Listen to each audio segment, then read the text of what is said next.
differences are different depending on the county, but she seems to be outperforming in all of them.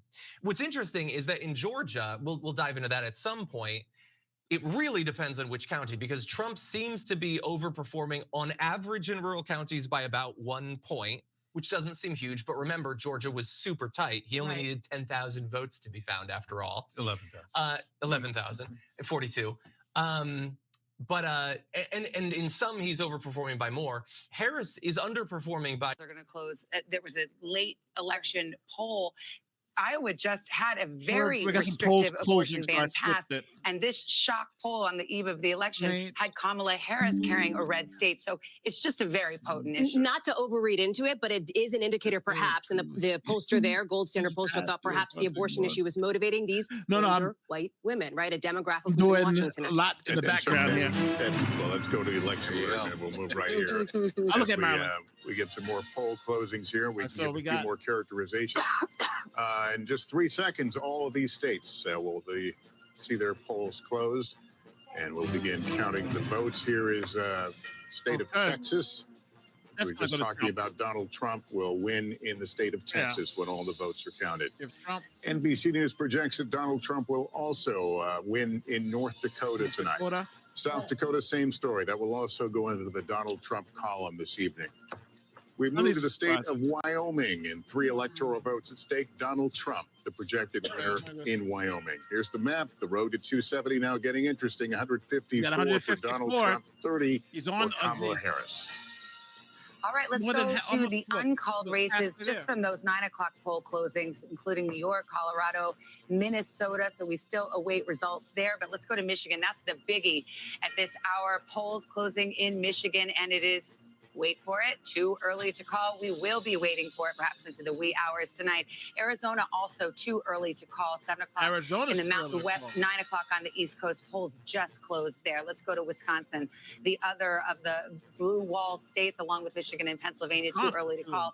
And speaking of Pennsylvania, too early to call. Starting to see more vote come in, but we could be waiting a bit for that. And same with North Carolina. They're counting more quickly, but it's still too early for us to make a projection. And in Georgia, it's not too early. It's just too close. New York. We are starting to see the vote come in. We've got 66% counted right now. And yet, despite the margin that you see there, we project not only what the margin is right now, but where we expect the vote to come in, whether it's coming from a Republican stronghold or a Democratic stronghold. So when you see that disparity and then you see us say it's too close to call, there's a method to that madness, Tom, and you've got Georgia up there. And I'm going to explain the method to the madness, right? The difference right now, 220,000 votes, Trump on top with 66% of the vote in. But Republicans, it can't even get close to celebrating just yet. These sort of UFO objects we have circling Georgia right now, this is the remaining vote. And the bigger that bubble, that means the more vote that is out. And the more vote that is out right now is in the Atlanta metro region. Remember, I told you guys earlier that about 50% of the vote is going to come from this area right here. The election is essentially won or lost in the Atlanta metro region because the margins are so close. Every vote matters, but because the margins are so close, Trump runs up that rural vote. The Democrats run up the urban vote. They run up the suburban counties around Atlanta as well. Let's take a look. Let's see how Atlanta and the surrounding counties are looking, the ring counties. Cobb County, 77% of the vote is in. Harris slightly overperforming where Biden was in 2020. Let's go over to Fulton County. This is where Atlanta is, a huge county for Democrats here. She's about where Biden was, 72% of the vote in. She can catch up and bring that up. Gwinnett County, again, these are the counties that Clinton flipped in 2016, and they just got bluer and bluer. And you can see what's happening here. 16% of the vote is in, but she's at 60. Biden was at 58. Let's keep going around here. Douglas County, 84% in. Here we go. Harris overperforming in that county. We'll come a little further out. Rockdale County will kind of move a little out the suburbs, the exurbs, if you will. 69%. Look at where Harris is tonight. 74%. She's running up that vote in the Atlanta metro region. If she can keep that momentum going, she could possibly take the state of Georgia. But again, we got to wait and see. I want to see how Trump is doing in some of his rural counties. 78%, 95% of the vote is in. So 78% in 2020. He's at 78 right now. Let me go to neighboring Towns County right here, 81, 80, and then in Union, 8180. He seems to be hitting his marks too. I want to hit some sort of swing counties, if you will. Dooley is one of these. Trump won it in 2016, but if we go back, Obama had it in 2012. Tonight, Trump is up. He's building on his margins from 2020. That's a good sign for him. Let me see if Peach County is in. Peach County is another one that no vote is in. This is one of those swing counties, not a whole lot of voters, but it usually sort of picks the winner. We like to watch it as we go around. Yeah, 40 votes. This is 72%. This is one of the ones we're watching to see if Trump could make inroads with black voters here. Harris seems to be comfortable. She seems to be at the same watermark where Biden was in 2020. So guys, still very close in Georgia. As we said, too close to call. It was about 12,000 votes that separated this in 2020. Trump won this state by about 5 percentage points in 2016. The state is definitely changing. And the reason why it's changing, it's in this Atlanta metro region. Yeah. Would you have in North Carolina? I'd love to see some North Carolina numbers. I mean, these numbers are coming in as we speak. Yeah, let's hit North Carolina. Again, we're going to look at all the state. I'm going to be looking at Mecklenburg County. This is where Democrats have to drive up the vote. Only 6% is in, but we can see how she's performing here. 6% is in. I'm not going to really draw too much from there, but she's overperforming Biden. We go to the research triangle here. Wake County, 76% of the vote is in. We compare her to Biden, 62 to 63. She's doing better. I know a lot of the vote is in. Over here in Orange County. This is UNC Chapel Hill, the research triangle. You have medical research jobs, high-tech research jobs, affluent suburbs, highly educated Democratic voters. 86% of the vote is in. Let's see how she compares to Biden. Slightly overperforming Biden, not by much, but look, any little increment makes a difference when you're talking about a 10,000 vote difference at the end of the day. Right now, the difference is about 41,000 in that county. Trump is on top right now. He's going to run up the rural vote. We can check out some of his counties over here in Western North Carolina, Graham County. These are some of the counties that were affected by Hurricane Helene and all that devastating flooding. 95% and 81%. In 2020, he was at 79, so kind of overperforming. The big unknown was how many people were going to actually vote in here. And one of the great researchers, Dr. Chris Cooper of North Carolina, political scientist, pointed out to us. He said, listen, this is Trump's area that was affected by those floods. You can have 9 MAGA hats in your house. But if you no longer have a house, trying to get your vote, trying to get your voting location is going to be difficult. They were so concerned about this area that election officials actually changed the rules so you could actually vote in other counties if you couldn't vote in your own county. It looks like turnout's okay. We heard that from Sam Brock.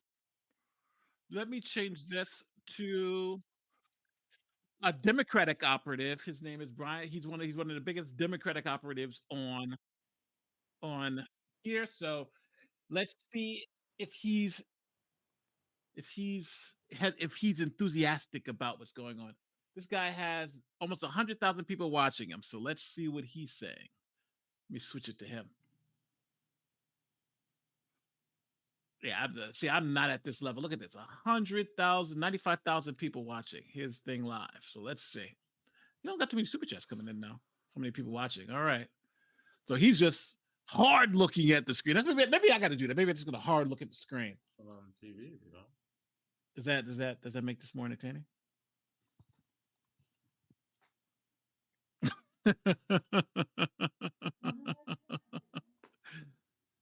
Right now, everything's pointing to your boy Trump.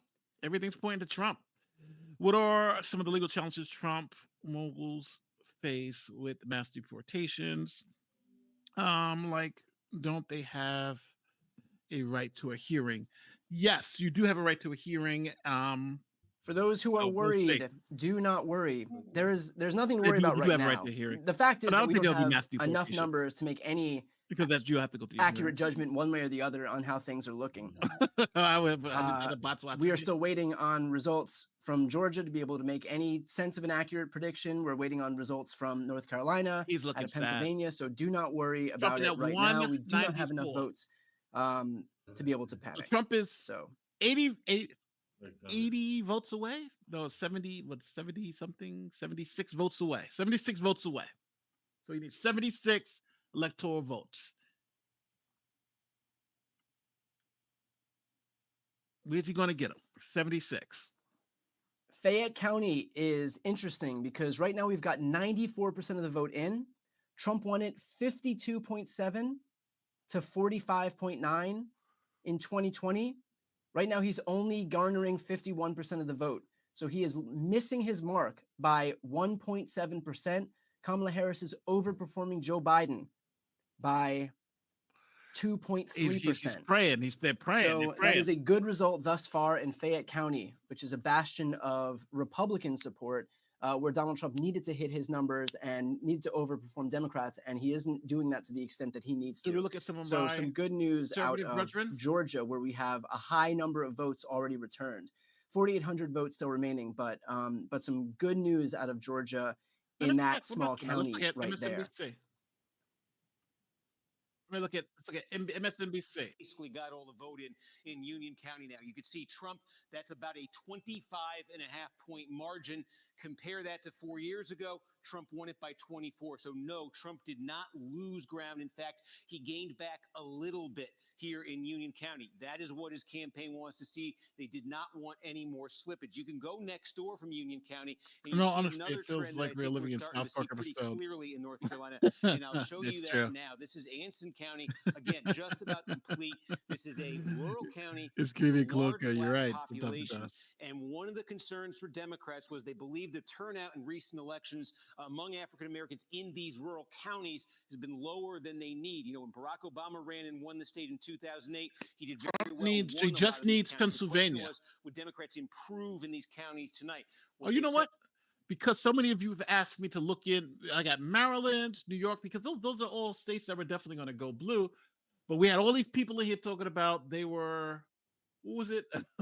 from the Bronx, and they're voting Democrats. They're voting for Trump. So New York, they have too close to call, but New York, this is definitely called for Harris. Harris is definitely going to win this state. Let's look at the New York City area, the Bronx. What's the Bronx look like? Yeah, it's not even close. So you guys are probably part of the 28,000 people, but Bronx got 1 million people in there, and she's up 78%. We look at the island of Manhattan, this New York County, she's up 86%. And Kings County, which is Brooklyn, she's up 77%, and she's up 67% in Queens. So she is running it up. And in Staten Island, Trump is up 66%, but Staten Island is the stronghold down there. So yeah, so it's New York. For those of you who talk about New York is done. So we're supposed to be going to Maryland too, right? Let's go to Maryland. Where's Maryland? Oops, gotta go get out of New York. Let's look at Maryland, see what Maryland is talking about. Maryland, they don't have any results, but they've called it though. This is the only place that has results. So, and they don't even have any precincts called. So, but they've called Maryland early. So Maryland is called. So yeah, Maryland results. There's nothing here. Might just be a fluke. Just drop in to say howdy and keep rocking. Thank you, Ian, bro. I appreciate it. Thank you. Let's go over to the New York Times model. Let's see what the New York Times model is still saying. It's actually adjusted its Trump forecast. So it's saying Trump is now going to win 282 electoral votes to Kamala Harris's 256. And so everything is moving toward Trump as of right now. Yep. So it's leaning more and more toward Trump. He just lost one, but it's leaning more and more toward Trump every second. If Trump gets all the votes to win before the rest of the states or counted, is it over? If he gets to 270, it's done. Yeah, it wouldn't matter what happens in California and stuff if you don't get 270 votes. So, but they still count the votes, obviously. But it's over for us. It's done. Or do they count? Yeah, they're going to count. Even if he won already, they're still going to count every single vote. They don't just stop and say he's won. They count every single vote. So, all right. Let's see what's going on. So. Seems like the Dems are freaking out a little bit because let's see what MSNBC is saying. It was 37. They're a little bit above 2020 level here. And I think if you're above 2020, that is, of course, an all-time record for turnout. You know, that indicates, I don't think there's an indication there, that's one county, but we're seeing it elsewhere, of a big turnout issue. There are 2 blue counties in the mountains. The big one is Buncombe. That's where Asheville is now. We have about half here with the same data come. If this were to hold, Democrats would be very happy with what's happening in Buncombe County because they depend on this to run up big margins here. But again, still to come is that election day vote that we think is more Republican. So is this vote going to come down for Democrats? Let's see as that comes in. They want to be hitting, a number north of what Biden did. flips The other over. county that's just about complete, and it is a blue county. It's where Appalachian State University is.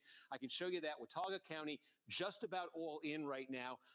And again, Biden won this thing by a little over 8 points. It's at about 7 right now. Democrats, this is, not a huge county, but Democrats in counties like this, there's a big academic institution. There's a pretty good concentration of students, of college degrees, a lot of these ingredients for Democratic success. They want to be driving up the numbers in those places. Another place like that is Orange County. University of North Carolina, Chapel Hill is here. This is basically on par for Democrats, even a touch above what they did in 2020. That's what they want to see. One other place I could just flag here, this is Carrabas County. This, of all the counties, all the 100 in North Carolina, this is the one that swung the most to Democrats in the last election. Again, right outside Charlotte, it's growing, it's diversifying, it's pretty quickly diversifying. So again, you can see Democrats want to make further progress. Trump won this thing by almost 20 in 2016. And again, look at that. It came down to single digits in 2020. This is another test tonight. This is a place where Democrats want to really keep that momentum going early, but that's when we're going to keep an eye on there. But again, you can see those trends. Trump in the big suburban test outside Charlotte, I'd say he probably passes that test in Union County. And the Democrats so far in these rural counties with large black populations, not getting what they hope for there. Still to come, though. We want to see how Wake finishes. We want to see Mecklenburg, the triad. You got Greensboro. Again, we don't have a ton here. Greensboro, Forsyth County, where Winston-Salem is. So still. I'm going to switch it over because I want to see about Pennsylvania. And they are talking about Pennsylvania on CBS. So let's see what they're saying about Pennsylvania, because Pennsylvania is a little bit farther behind, Nora. We have 16% of the vote in. We don't have a lot of the map colored yet because of that 16%. So we're still waiting for more data from the various counties to have a stronger coloration and presentation for you. And we can't, because of that, we can't give you an outstanding vote or a needs analysis quite yet, with only 16% in. And that's why we see people saying, as some of the polling places in Pennsylvania have remained. All right, just so everybody understands, too, I'm going back to the prediction for the New York Times. So this is New York Times. This is their live election tracker prediction model. It has a prediction model, too. He's got 177 electoral votes now. Harris is 99. But if you look at the Electoral College count, they have Trump at 285. He was at 279. Actually, he was at 260, 270. Now he's at 285. So they believe Trump will win. New York, this is the New York Times. Their projection says Trump will win. They will or they won't. It will be essentially 285 votes, electoral votes. So, Cruz is winning in Texas for his seat, so it looks like he is going to win his seat back for the Senate. Let me go to the Senate map just to see Texas. They haven't called it for him yet, though, and that's because most of the big vote totals is in Democratic counties, so they're still trying to figure out where the vote is at. So, all right, so that's why they haven't called it for Cruz as of yet. There's still a lot of vote out. New York has been called, and this is for the Senate. So. Things are looking interesting. Let's see how NBC, the Today Show, is talking about what's going on. It looks like Trump is running it up. Of course, reliably read for Donald Trump, and at this early hour, he is far out in front, but we await those key battleground states. And I think we've got Tom over there talking the great state of Ohio, a former battleground. Semi-battleground, right? We got exit poll data out of Ohio as well. 17 electoral votes, about 55% of the vote is in. Trump is on top by about 266,000 votes. I want you to remember that number. Write it down if you can. I know it's kind of a big number, 266,000. The reason why I want to highlight that difference, because when we punch up Ohio here, so that's the spread, 287. It just changed. That's how fast voting data is coming in. Again, I love going to this, the remaining vote that's there. Again, here's the issue. The remaining votes in the Democratic counties like Franklin, which is Columbus, Cuyahoga, Cleveland. Look at the numbers here. In Cuyahoga, look how many votes are still out. 377,000. She's on top by 71%. Let's see how she did compared to Biden 4 years ago. 66%. So she's overperforming in Cuyahoga, and there's still a lot of that vote that's out. Let's go down to Franklin County. It holds the capital of Ohio, Columbus, 68%. Overperforming there with about 60% of the vote that's in. Ohio. And then again, it's 266,000 remaining. So just those two counties, we're talking about more than 500,000 votes. And that's way bigger than the spread for the entire state. Hey, Tom. Yeah, go for it. Welcome to the world's first real battle royale. And that's where it all adds up. Yep. Quick historical look at Georgia. Yep. And you can see he's basically 3.5 points better. And not surprisingly, she's exactly 3 points not better. So that's for those two battlegrounds, which is key. Next, coming up at 10 o'clock, we'll have the rest of the mountain states, Montana, Idaho, Utah, and getting into Arizona. There have been some early reporting in Wisconsin, which is critical. Wisconsin. It's very early. It's very, very early. Razor thin. It's very early here, but that's a promising start. So we'll be back in probably 30 minutes with a lot of the mountain states and the all-important shift, because you can still see Pennsylvania, 21% reporting, but a lot of the rural areas are not reported.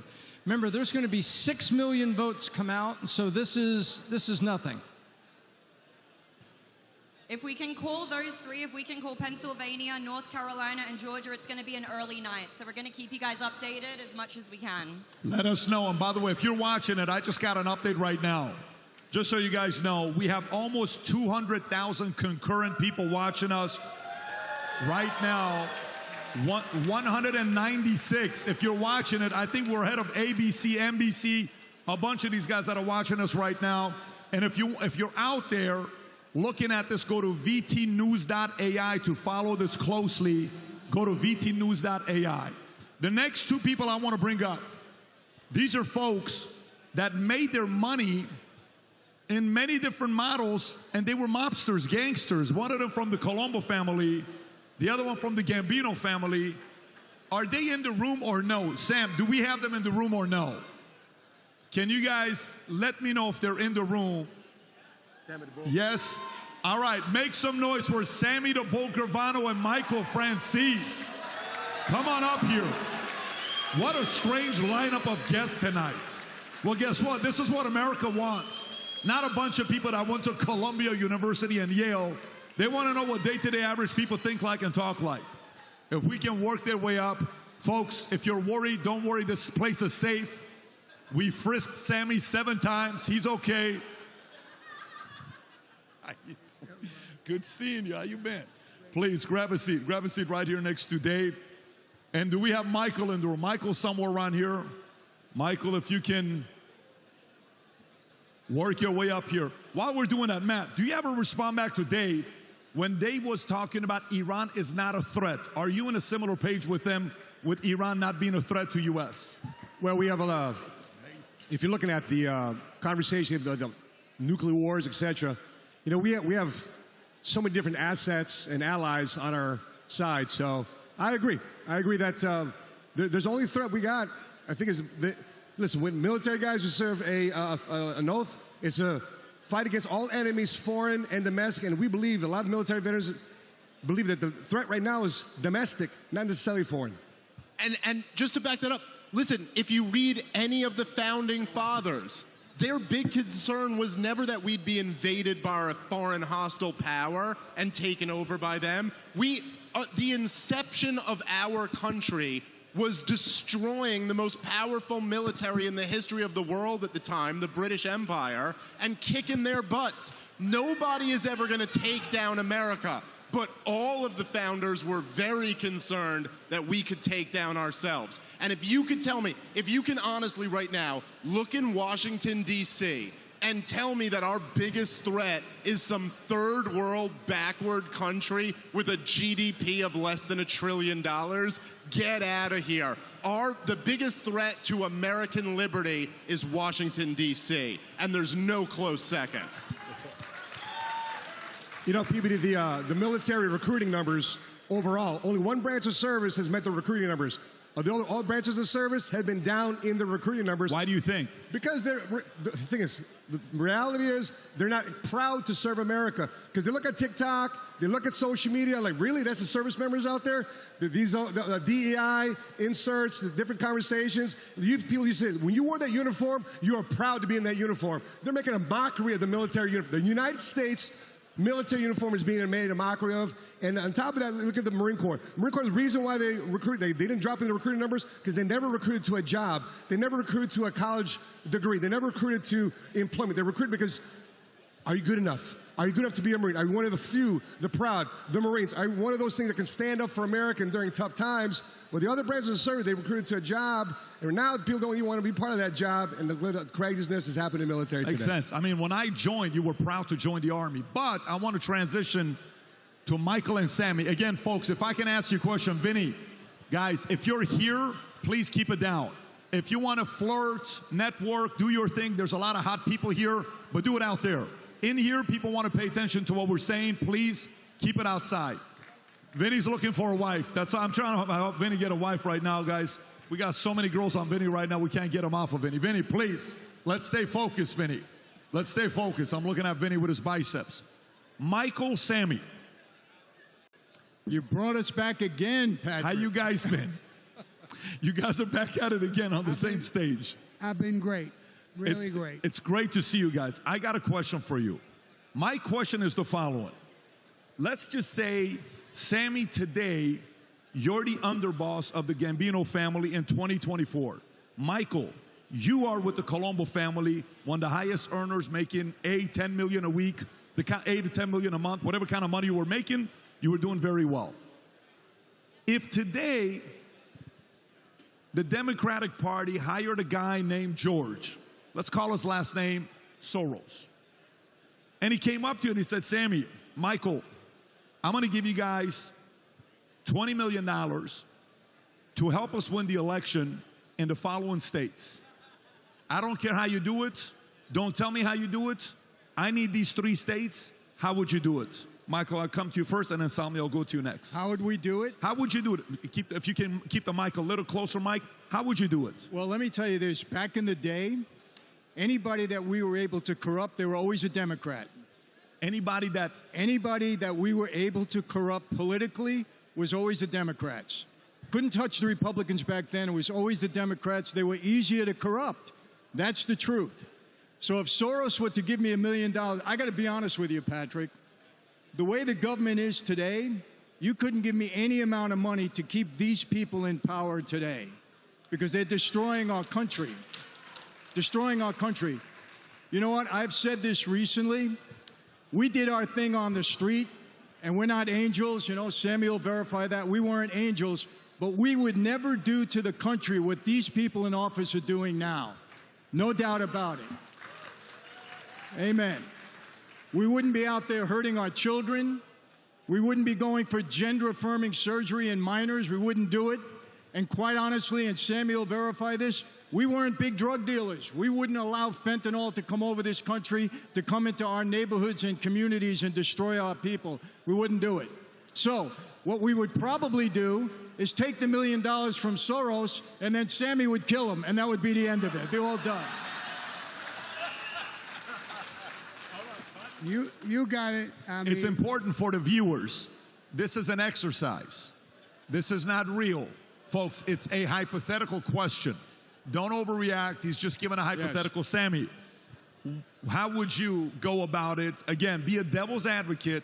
$10 million, you got to help him win the election. How would you do it? Let me tell you. Keep a little closer if you can keep the mic. Let me tell you a small little story.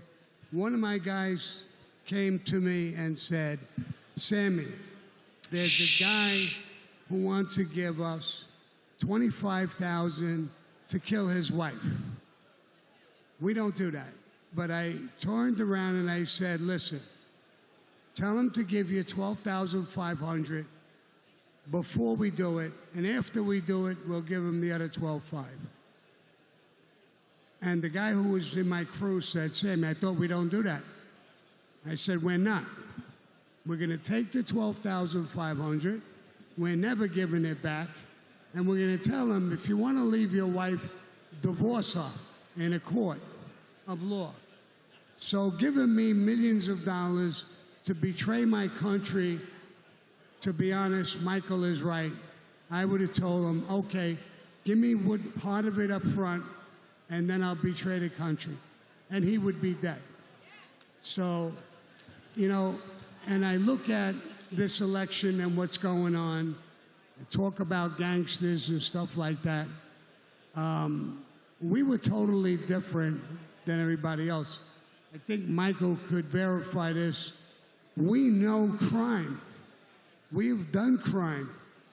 So when I see Kamala Harris and the Democratic Party, I know exactly what they do and what they're doing.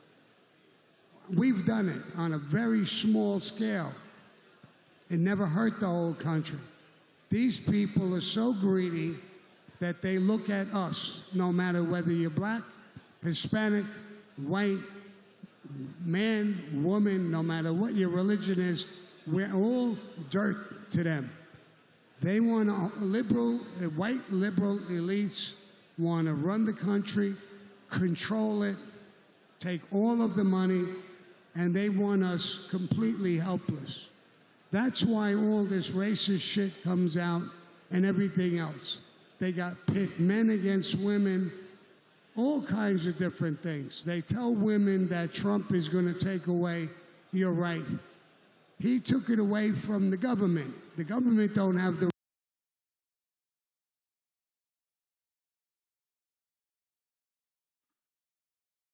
third-party groups in Michigan trying to bring up that kind of dissent that is going on. It's very interesting. In the primary, there was an uncommitted vote, sort of a protest vote against President Biden. 100,000 people voted uncommitted in the primary.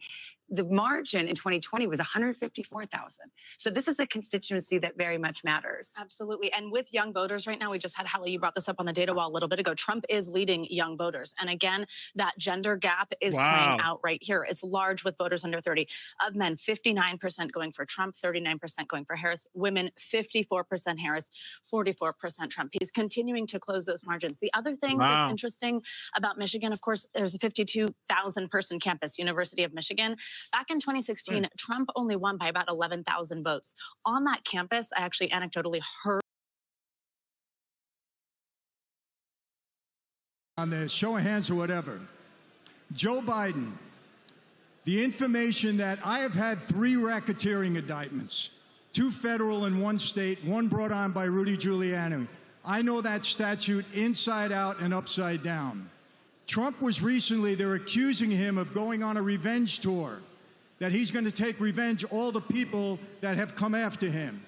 And somebody asked me about that, Patrick, and I said, no, it's not revenge, but it's justice. Our people in power should not be able to get away with this stuff because we as American citizens pay for it. Now, I will tell you this. I'm going to tell you this. The information that the GOP, the Congress, has brought out against Joe Biden, the $27 million that went through all of these shell companies. He had 21 shell companies. I had 18. I know exactly the deal. These companies had no brick and mortar. They had no employees. They did nothing but collect illegal money. The guy is absolutely, there's enough information there to indict him for a racketeering case. I'm not saying he was convicted. Everybody gets their day in court, but indictment guaranteed. Why should our elected officials that we put our trust in, why should they get away with this? There should be a precedent set. I don't want to see him go to jail. He's too old. But he should be held accountable for his actions, just like every one of them. Let me ask you this. Nancy Pelosi, I have a little bit of a thing with her because her father was hooked up with the mob in Baltimore. Sammy, am I right? He got elected as mayor because we gave him help at that time. Nancy Pelosi has his characteristics. The woman has made $400 to $500 million. She's the best stock trader in the entire world. Okay, we go to jail for that, insider trading. Should they be held accountable for this or should they not? There you go, absolutely. Okay, that's it. Sammy, what do you think? I agree with it 100%. Thank you. Like I said, we see this. We've dealt with it. We know what it's like. And it's right in front of our faces. And like I said, what confuses us is they have everybody arguing about something. And they just do what they got to do. I mean, they're telling people, women, you have no rights. That's the biggest bullshit question I've ever seen in my life. I mean, I watch television, there's a woman narrator, and 3 women guests. They're all over the place in everything. And they should be. And what they're feeding you is garbage. You can't do what you want to do with your body. That is so fake, it's ridiculous. Sammy, I got a question for you. A story came out with you that you tried to bribe Trump, but he wouldn't budge. That's right. And this story came out in New York Post, I believe, just a couple days ago. You talked about this a little bit earlier as well. You and I have spoken about this before. What happened when you tried to bribe Trump? Well, something came out in the New York Post today. Years ago, when I was in power, I was the underboss of the Gambino family. I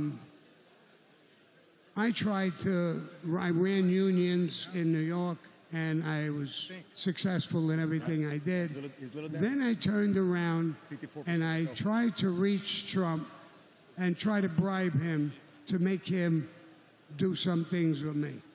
And I could have helped him with the unions, in business, all kinds of ways.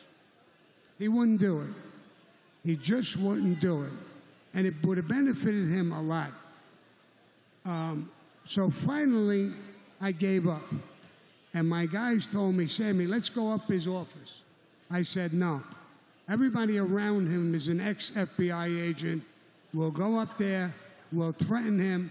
We'll be in jail before we could finish talking. Fuck him. Let's just go on to the people we're working with. We don't need to do this. He was with the biggest gangster, or one of the biggest gangsters in that time. He wouldn't be bribed. So I had told the person who asked me, I said, listen, we blew him off. He was a rich guy. He didn't need to do anything. He didn't want to do anything. And he wouldn't take a bribe. He was a legitimate guy, and I went further. Did you guys hear what he just said? So he had an opportunity to do business with them, but he wouldn't take the bribe for nothing. Yeah, he would not take a bribe. He would not do anything illegitimate. And I'll tell you one more quick story. When I went down to Arizona, with my son had a restaurant, and Sammy, can I hold that thought? Because we got Chris Cuomo in, just wants to give us an update from New York, and I'll come to you in a second. My BFF? We got Dave Smith's best friend on, Chris Cuomo. Chris, if you're on, let's turn on the Zoom with Dave Smith's best friend, Chris Cuomo. Rob, if you're ready, where do we see this handsome guy? Chris, can you see us? I can. I can't believe how big this party is that you're having there, Pat. Congratulations. Well, listen, I read a quote back in the days that said experts built the Titanic, amateurs build the Ark. We're just a bunch of amateurs building the Ark, so we're going to figure out what we're going to be doing. But Chris, you're in contact with everybody. I saw a picture of you earlier voting. I just wanted to say congratulations on voting for Trump. Are you proud of your vote? I am very proud of my vote. I'll only tell you this. It was the write-in. Wow. And I can't wait for President Bet David. Chris, what are you hearing in the marketplace? You're seeing Florida. You're seeing all these things that's going on. What are you hearing? What are people texting you? What's being said on the street? Yeah. Turnout is very high. Election security has been good. This is a win for all of us. It's a win for democracy. So far, no drama. That's what matters most. Trump is overperforming where he needed to do well. Harris is underperforming where she was not expected to do well. Now it's going to come down to the blue wall. North Carolina and Georgia make that very clear. Do you think we'll get a decision tonight? Yes, I think we'll have a good sense tonight. Not on Congress, but on the presidential race, I think we will. So tonight, based on what you're saying, I got a few relatives, I'm Middle Eastern, they're in Vegas texting me, is it a smart bet to bet for this guy from New York that now lives in Palm Beach, Mar-a-Lago? Is it a good bet? Right now, you're in the money betting on Trump.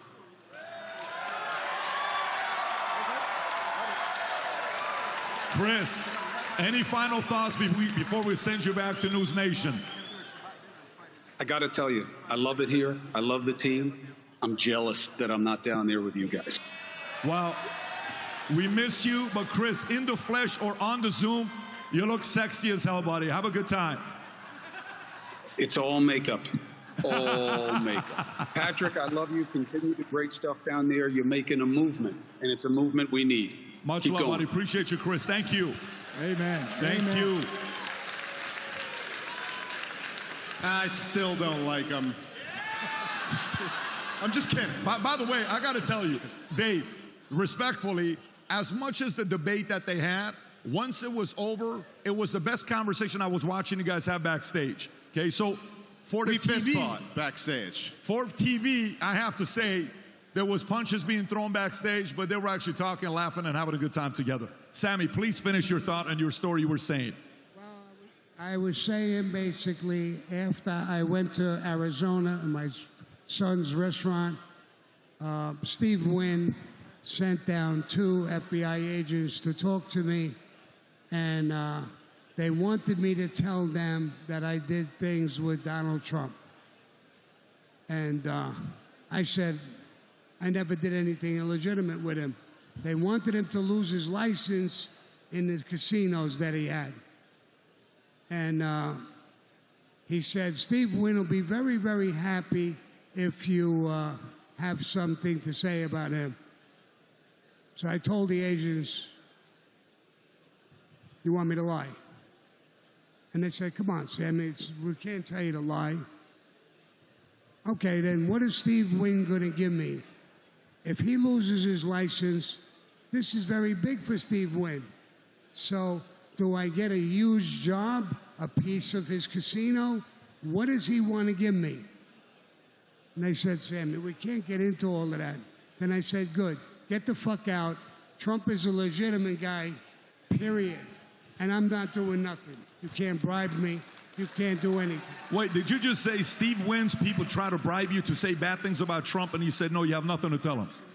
Yeah, absolutely, yes. Is that story public? I think you're breaking news now. I think we're breaking news. Wherever Steve Wynn is, there's a famous line I was about to say, but I'll skip it because my kids are here. You can say it if you want to say it, but that was an interesting thing right here. I'll pause. Michael, any final thoughts? I know I wanted to bring you guys up to kind of give you a perspective. I want to go to the next 2 guests. Do you have any final thoughts with everything that's going on? Well, let me tell you this. When you got 2 former gangsters telling you that this administration is the most gangster we've ever seen in our lives, you know that we really got problems. No, I got to tell you this, and I really mean this. You know, Sammy and I are throwing our weight. Everybody we know from the street is throwing their weight behind Trump. He's the best good gangster that we've ever seen in our lives, let me tell you. And that's what we need in this country right now. We need strength through peace. We need somebody strong to stand up against China and Russia and Iran and all of this stuff that's going on. We need to shut this border down. I want to tell you this. People, I want to tell you this. Sammy and I, we have this all worked out. If Trump has any faith in us, I tell you this, we would have the National Guard along the entire border and tell everybody point blank, you come in with any drug, any fentanyl, anything, you're going to get shot. That's the end of it. People, seriously, We have to stop what's going on here. If Trump doesn't win tonight, people, I'm not a fatalist. Everybody in this panel will probably be okay. But we're really worried about our children, our grandchildren, and all of you out there. And we got to pray that Trump wins tonight. That's it. And like I said, he'll be a good gangster for all of us. That much I could say. Give it up, Sammy DeBull and Michael Francis. Make some noise. Thank you. Thank you. Appreciate you guys. Thank you, Sammy. Yeah. Hold up, Mike. And listen, I agree with Michael 100%, even though he's walking out on me. But I will tell you this. Thank Trump, you. I believe Trump is a gangster. He's tough. You saw him under fire. You saw what he's made out of. Putin and people in China. These are gangsters. They'll eat Kamala Harris and eat her up and spit her out. You need a Donald Trump to deal with people like this. You're not going to get somebody who she don't even know what planet she's on. She's a puppet for somebody else. Now, I'm not against women.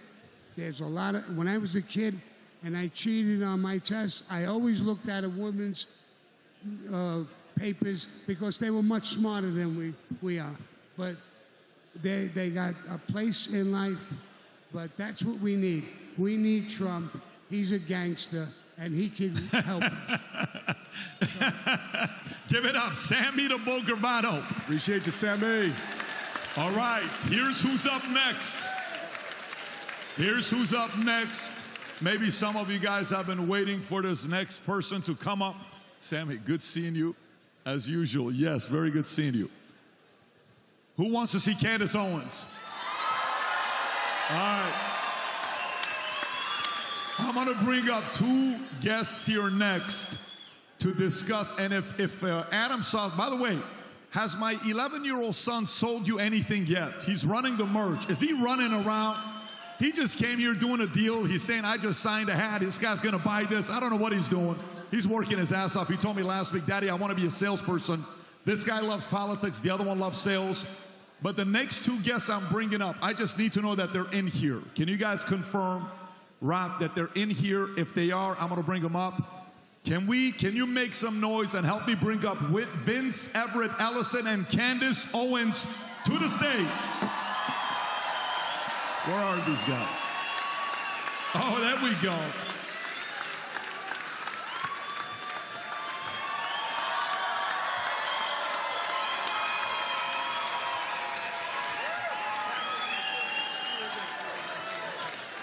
Candace. There we go. Vince, how you doing? How you doing, man? I am right here, Vince. Good to see anybody. You look sharp with your three-piece suit. You look amazing. Grab a seat. I love it. Grab a seat, grab a seat, grab a seat. If we got Adam or Vinny in the house, Adam or Vinny, either one of you guys, work your way up. Taulul. Okay. I'm texting Adam. Adam's flirting. Adam, this is what happens when you don't respond to text. Vinny, hit the stage. Everybody, make some noise. Vincent Oshana, back up on the stage. Okay. Matt, be ready. You'll come back. Okay, we'll come back. Okay. Candace, how are you, Candace? I'm good. Yes? I'm very good, yeah. How are you feeling about tonight? Vinny and I were just saying backstage, we're kind of scared to go to sleep. So he was like, does anybody have meth? Because we're fearful that we're doing the 2020 replay where we all feel good, the numbers look good, we're excited, and then if we go to sleep... Are you a little nervous? I'm very scared to sleep right now. I'm very scared to sleep because of what happened in 2020. Obama tweeted 5 hours ago, well, it might take several days to count the votes. Don't forget it took several days during COVID or in 2020. And so it just feels like they have transformed, or they're trying to make us forget that they used to count the votes that night, election night. And now they're trying to normalize it, taking tons of days, mail-in ballots. I'm just, I don't want to be too confident because I was clearly overconfident in 2020. So let me ask you this. You're somebody that watches these things very closely. What's different about 24 versus 2020? Well, Kamala's the Manchurian candidate, so there's that. So You know, there's a lot that's different, and I don't want to pretend that there hasn't also been some shifts, I think, in the Republican Party as well. I think we're seeing a different Trump. This is the first time that we've had a candidate that survived 2 assassination attempts, right? And I think a lot of people are awake to what the implications are when you have somebody that they're trying to assassinate in office. I think Joe Biden, if you want to present him as if there's anything optimistic to say about Joe Biden, I would say that he woke people up to the fact that the president is not in charge, right? He's essentially been brain dead for 4 years, and people are going, okay, if Joe Biden's not running the country, who is? So I think maybe years ago, people thought a lot of this talk about deep state was a conspiracy theory, and people no longer think that. So a lot more, it feels like there's a lot more on the line right now. People are motivated to vote. Yeah, I mean, there's been a lot of changes, but I'm cautiously optimistic about the night. Let me ask you a question, though. When you think about, and by the way, I don't think you're alone. I think a lot of people are there as well. But you know that whole phrase, whoever came up with the phrase "too big to rig," right? The idea where you're playing another team, let's say all these different deflate gates, you know, who was the team that used to record? What was the team that they said in the NFL used to record? They said it was the Patriots. Patriots were recording. It's always the Patriots. No, but wasn't it Houston Astros in baseball? Houston Astros were doing that trash thing. That was a different story. But you gotta kind of find a way to beat them if the score is much bigger where you can't cheat. Do you think, even with the idea of a big lead, you're still concerned that they could find a way to? You're still feeling that. And if they did, how would they do it? Mail-in ballots, you know, that people got very shy and scared after January 6th to say what I think most Americans know, which is that the 2020 election was stolen. I'm one of those people that I've said that since it happened. They radically transformed the way that we voted, and they did this in the name of COVID. And nothing made sense that night. We've never seen anything like that happen. And so I think for a lot of people, myself included, we've lost faith in our election process. I think you tweeted yesterday or the day before, you know, do you trust the election process? Or if Trump loses, would you think that loss was legitimate? And I think the fact that we can no longer count votes at night and they tell us that it takes days doesn't make us feel good about the election process. Vince, are you at the same place that Candace is at? Or are you thinking it's going to be a landslide victory tonight? Where are you at? This is what I know. I know the Democratic Party is the evilest organization in the history of the world. I know they've been the party of slavery from 1800 to 1860, the party of the Confederacy from 1860 to 1865, the party of Jim Crow from 1865 to 1965. And now they're the party of Marxism, communism, transgenderism, abortion up to the 9th month, castrating little boys, calling them little girls. They are evil institutions. They'll do anything to win. Anything. We have to know that and understand that. The whole civil rights movement was necessitated because the Democratic Party has been stealing elections for 100 years. That's not hyperbole. That's a fact. They were for 100 years, they were doing all types of literacy tests, intimidation, murder. This is their game. They're masters at it. And even right now, they do ballot harvesting, souls to the polls, bottle liquor and a pork chop sandwich, street money. Whatever it takes to win, they will win. They will try it, but that's not going to happen tonight. You know what? Because we're ready for it. They're going to try it, but it's not going to happen. We're watching, we're ready, we're prepared. They're going to try it, but the margins are going to be so loud, they're going to be so far, they're going to be so wide, they're going to have to sit down and they're going to have to give up on it. Amen. By the way, this is very important. Do you mind if I tell them your brother, your family? Are you okay if I? Oh no, we'd love to. So let me tell you guys. Vince's brother is a Fortune 50 CEO. Is it fair? Yes, Fortune 50. His brother is the CEO of Lowe's for the last 6 years. You guys ever heard of Lowe's? That's right. His brother is the Hold on, Pat, I'm sorry. You guys were supposed to do my cabinets last week and nobody showed up. I'm sorry. You're funny. I'll deal with this later. So, I'll give him a call for you. Yeah, sir. When I was speaking, your brother and I were having a conversation, or you and I were having a conversation. My curiosity was, what values and principles did your parents raise you to produce these types of kids? Take us back to when you were 6 years old, 8 years old, 12 years old, 14 years old. I'm at the dinner table with your mom and dad. If I have a camera to see what the conversations were like, what did your mom and dad tell you to raise these two successful kids here?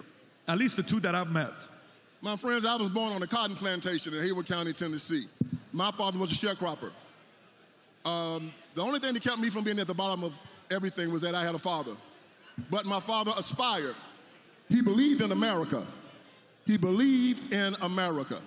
And all of our lives, he told us is one thing, that if you believe in God, if you work hard, if you bring good people to you and push bad people away, it is nothing you cannot attain in this country. My family has lived the American dream. We've lived it. But the one thing that he taught us that was very, very interesting, he said, if Jesus Christ has ordained something for you, no man can stop it. No racist can stop it. No black man, no white man. He's ordained it. So he said, don't march, don't complain, don't fight. Don't blame other people for what's going on in your life, because that's what cowards do. And I'm not a coward.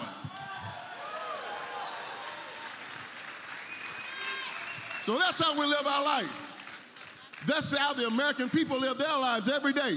They want to make us a nation of cowards, begging and crawling and marching, instead of saying, no, I'm going to earn what I get. I'm not going to ask the government for my freedom. I'm going to find them to come try to take it from me. I'm not going to walk around asking them to give me something. I respect the thief more than I respect the beggar. We're Americans. We earn it. And my father taught me to go out every day and earn it. That's the lesson. Believe in God. Bring good people to you. Press bad people away. And he said this to me. He said, they talk about white supremacy, white supremacy, white supremacy, white privilege. He talked about, you know, there's a privilege being white. I said, but also a privilege to be black. There's also a privilege to be Hispanic. It's a privilege to be Jewish. It's a privilege to be an American.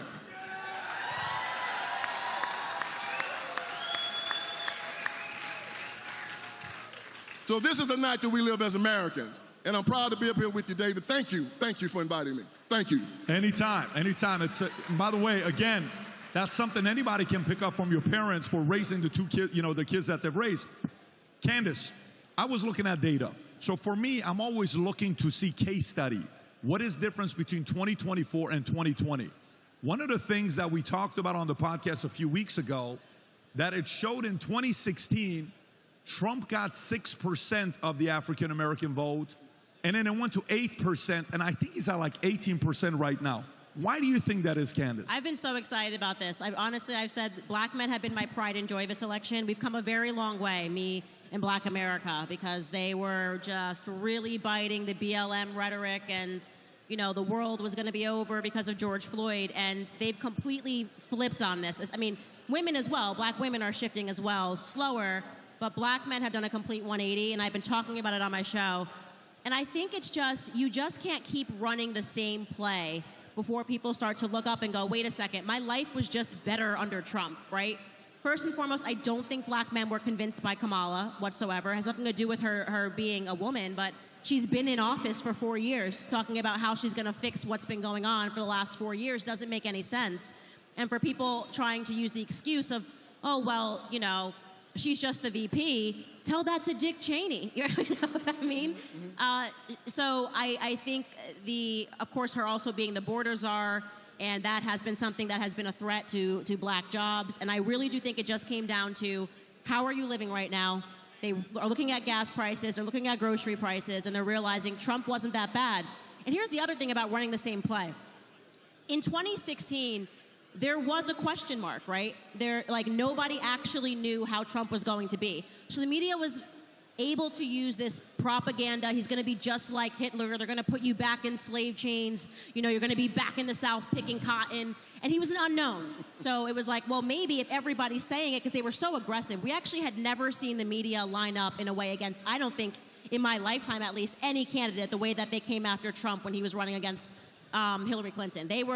I've never seen them use that intense of rhetoric, you know, like really making people think we were going to be back in slave chains. It was that ridiculous.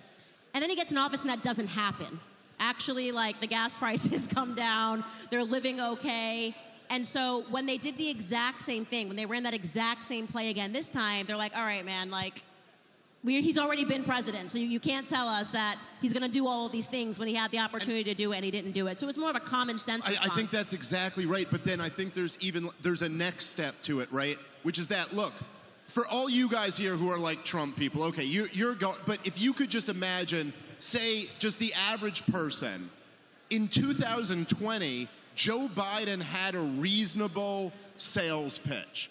Which is that he could say, and you got a picture, the election is in November of 2020. So we just went through the year of lockdowns and the riots and all of this craziness, and that comes after the 3 years that preceded it of all the Russia hysteria and all of this. And Joe Biden could say, hey, let's go back to normal. You know, I've been in the Senate for 700 years.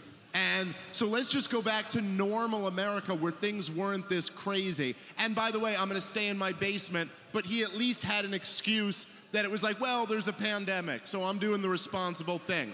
That was a very attractive sales pitch to a lot of people who were just, by the end of 2020, tired of all of it. But the problem is, in addition to what Candace was saying, which is absolutely right, then Joe Biden got in. And guess what? We didn't go back to normal. We went to something even crazier than the 4 Trump years were. And then that revealed that the problem wasn't Trump. This whole thing is, listen, Donald Trump is the least interesting thing about what's going on in America right now. He really is. Donald Trump, you can figure out who he is within 5 seconds of looking at him. You're like, okay, he's a self-promoter. He loves to promote himself. He always is on message. He's constantly in sales mode. What's interesting is that this country got to a point where we wanted the biggest middle finger we could find against the establishment. That's what's really interesting. And when you took Trump out, that didn't go away. And it doesn't, honestly, here's the thing that I know no one wants to hear tonight. It doesn't even really matter whether Trump wins or not. What really matters is that this movement against the corruption in Washington, D.C. continues on. That's what, it's much bigger than any one person. But to your point, they don't have that pitch anymore. What are they going to say? We're going back to normal under Kamala Harris? Right. And I would also add, like, people really don't like celebrity endorsements anymore. You know? Like, I think the worst thing to be, Wait, are they calling Pennsylvania? No. Tom, are you guys you're not calling Pennsylvania yet. That's just 42% reporting.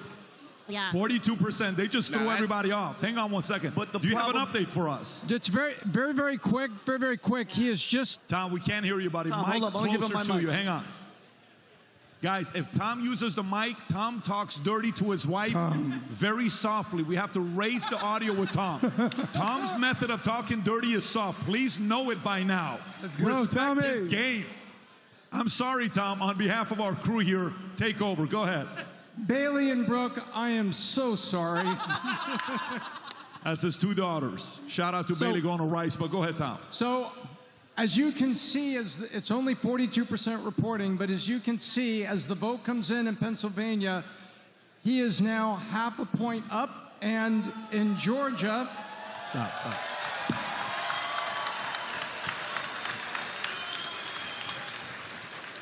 And in Georgia, 79% is reported, but. 79%. But there's a lot of votes coming in from Atlanta, and so he's got just under a 6-point lead right now with a lot coming in Atlanta. but it's looking better every minute. Tom, just don't overpromise, underdeliver. There's 2,000 people here that are going to chase after your red Ferrari outside. I just want you to know this. They know what you drive. Numbers scream, and we've got a lot of good numbers coming. All right, okay. By the way, while we're doing this, I want to go back to Candace. Rob, can you do me a favor? Can you go on YouTube? Watch this, folks. Let me show you what's going on and what you're part of right now. This is YouTube. First, show how many people we have right now live concurrent so we can compare ourselves to everybody else. How many do we have? 191,000 people. Already a few million people have watched tonight's live broadcast. But why don't you go back, Rob, and show everybody else on the homepage, comparing us to everybody else. Go all the way to the top. Zoom in a little bit so we can see it. If you can zoom in. So let's see. No, I can't see the one on the left. NBC, got it. They're at the top. What else do you see if you go a little bit lower for live? Go a little bit lower, Rob. Who else do we see? Where's ABC at on that side? Got it. Who else you got if you go a little bit lower? Who else do you see? Election night. AP, 200,000. Okay. By the way, we're ahead of, there's this organization called Daily Wire. Nobody here used to be part of that organization. Daily Wire's got about 100,000 people on. Great job to Daily Wire. Megyn Kelly killing it with 115,000 people watching. You got ABC News, 67,000 people watching ABC News. What else we got here? NBC, 160,000. Good for them. Tucker's at 132. Who else we got? A bunch of other guys. Fox News, 62,000. PBD Podcast tonight, 190,000 because of you. It's amazing. And the guests that are here with us. By the way, 62,000. If PBD Podcast you want things to change, I'm telling you, we're right now trending at number 15 on Twitter. Go on Twitter and just tweet out, watching PBD Podcast. Post it on Twitter. Everybody is watching to see what the hell is going on tonight. With that being said, Candace Owens, please continue. You were saying earlier. Well, I was also going to say that the celebrity endorsements, I think, are now hurting. I have to say, this was the first year where I was they're not working. They're not working. They're not working. They're hurting now. And you saw this because towards the end, they just ran out it was like every celebrity got the call in the last 4 days. But it was really interesting to just be in the comment section of LeBron James, you know, when he is basically supposed to be the king and black men are supposed to just listen to whatever he says. I mean, I am telling you, the comments under his post were 80% negative. I think there's something about it that feels very patronizing, you know, that they're obviously rolling out these people like LeBron James, even Barack Obama. Barack Obama, I genuinely think him coming out and rolling up his sleeves and talking to the brothers wasn't a good thing. I think the brothers got a little upset by that. It's like, first off, Barry, where have you been? Secondly, when have you ever been a brother? When have you ever been in any sorts of situations that would make you relate to black Americans? You grew up in Singapore and Hawaii, and you went to wealthy schools your entire life. It's an act. His name is Barry Soetoro, and watching him suddenly patronize black men and pretend like he's been a part of some struggle, I genuinely think they just got pissed off. I think they really went, okay, it's just too obvious right now. So. Candace, are you trying to say that Cardi B's endorsement of Kamala did nothing to sway your vote? I know you and Cardi. Megan Thee Stallion. I mean, come on. I gotta say, when Sexy Red came out and put her butt cheeks in the air, I was almost compelled. I was like Adam wants his vote. Adam flipped. That one pulled me. That was it. That one pulled me. By the way, Can you not realize too, Dave? You know what? Who are really pissed off? I want to know where, because Kamala isn't African American. She's Jamaican and Indian. How pissed off are the Indian community? Not one shout out. Like, you know, her cousin out there is like, why don't you give us one? Not even a hello, Raj, nothing. That's a billion people. That's a good point. She would have won. She would have won in a landslide if she just went, my friend from New Delhi, she would have won. Vinny, you're going to get yourself cancelled, Vinny. You're going to get yourself cancelled, Vinny. I should have been in charge. No, she... Vinny. Man, but wasn't it cool when Trump called her out? When Trump called her out about, you know, playing black? When Trump said, well, she was Indian up to 3 years ago, and then she came out as black. And that's when the floodgates opened and people started checking, and everybody found out she was a liar. And by people, you mean me, because let me tell you. You've done great work. I just turned it in. I couldn't let go of it. I couldn't believe it. I actually went through her book, and every single relative that she posts is like a fake auntie, a fake uncle, and a fake black grandmother. Like this woman, by the end of her election, How does somebody have a fake grandma? Yes, caught red-handed. Great work. A fake grandma. She posted a fake picture of a woman, and I can't explain it. It was like a black science. I just looked and I said, this is not your grandma. It was just the black grandmas are Caribbean grandmas. My grandmother was Caribbean. They're very in your face. They lovey-dovey. You're always like, grandma, chill. And you could just tell in the picture, I was like, I feel like this woman is the help. And then I started the investigation, learned that wasn't her grandmother, and then I got in touch with her relatives. I mean, I wouldn't let go. I was like, you cannot just post up a fake grandma.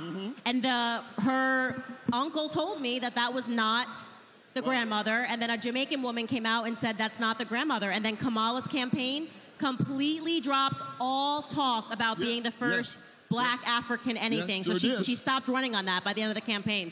Very scary. Candace, you do got to give her a little bit of credit. I mean, as former comedians, current comedian, to be able to do accents wherever you go. Incredible. She's doing an Indian accent and a hey girl accent, like, and then she gets back to, you got to give her a little bit of credit. Little chameleon. Accent.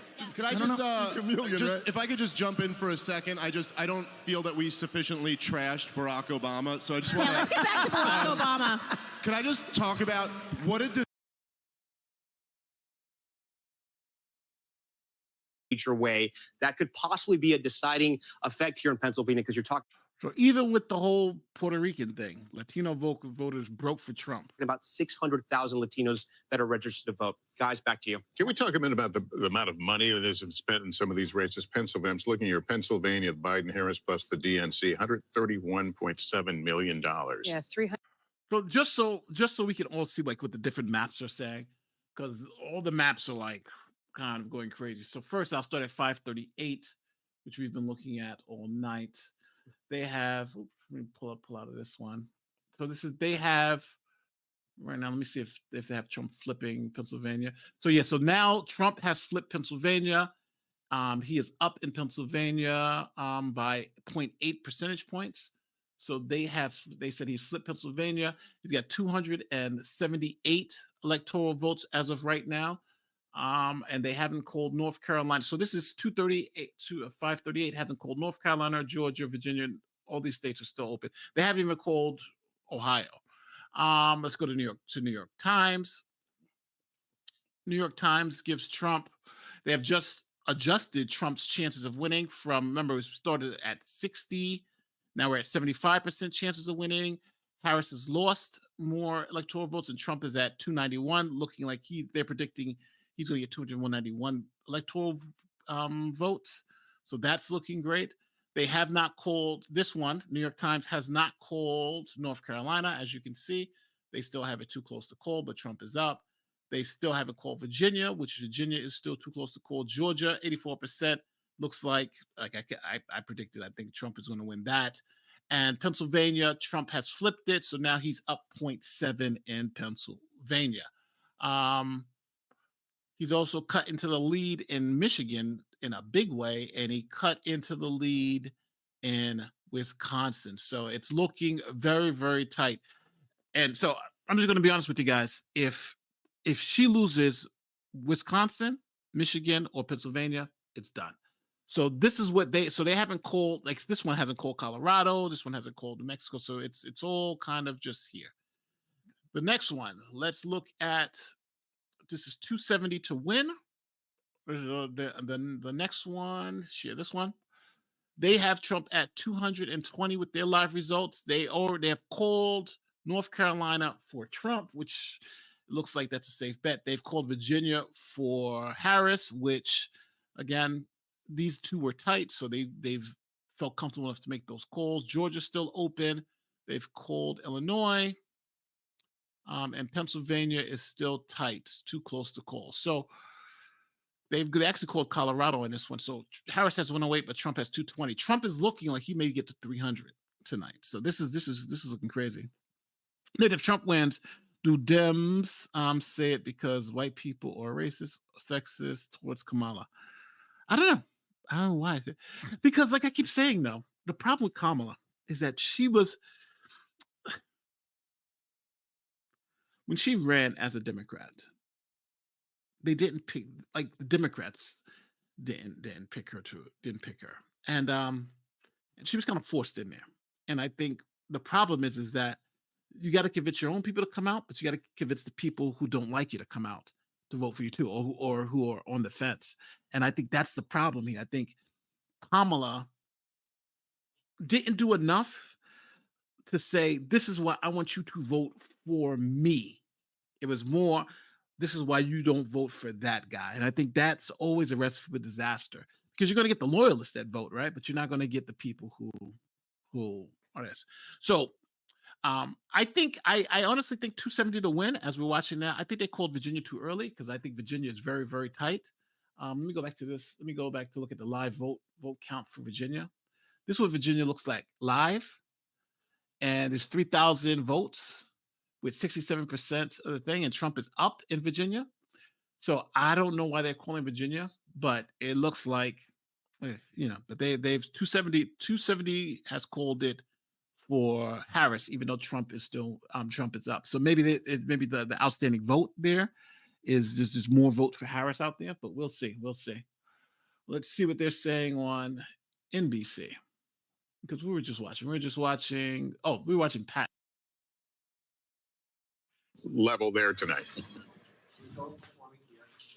Well, I think there's certainly a level of anxiety, at least according to some of the Harris allies with whom I've been speaking to over the course of the last hour or so. One ally telling me, Trump is ahead in Pennsylvania.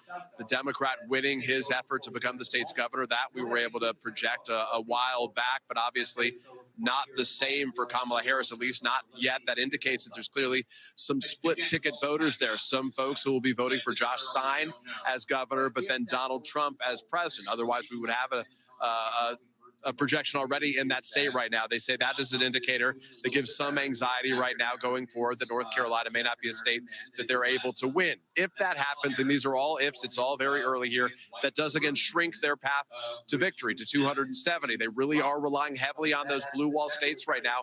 And one of those key states obviously is Pennsylvania, the biggest prize of them all with 19 electoral votes. I spent many of the last several days up there, and I was in the urban centers where the Harris campaign put a lot of its energy, including in Philadelphia, and particularly in places like Philadelphia, where they were sending buses up there to knock on doors to help swell the number. They're really relying on big numbers in places like Philadelphia and the collar counties that surround it. They need to run up the numbers among some of those suburban women in particular, the suburbs more broadly right now, and in Philadelphia. So that's where a lot of them are hanging their hat, at least according to the allies I'm speaking to right now. We're going to keep a close eye on that as this night progresses.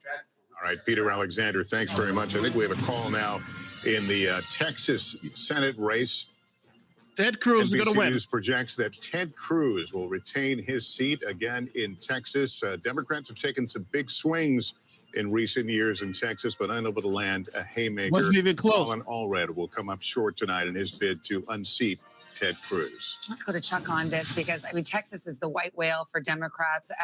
Chuck Schumer, the Democratic campaign committee, threw money in Texas at late in the game, thinking maybe there was something going on there. Texas has a very restrictive abortion ban, as we know. The Democratic Party went way late into both of those two races. Yes. They were sent a signal to donors for a year and a half. We're not going to bother with Texas and Florida. They're too expensive to do, and they had too many incumbents to defend in Ohio and Pennsylvania and all of that. Then Allred just kept hanging around. So they thought maybe late money, but this is, you don't just flip a, notice we haven't seen any big flips tonight in general. You don't just flip a state in 3 weeks.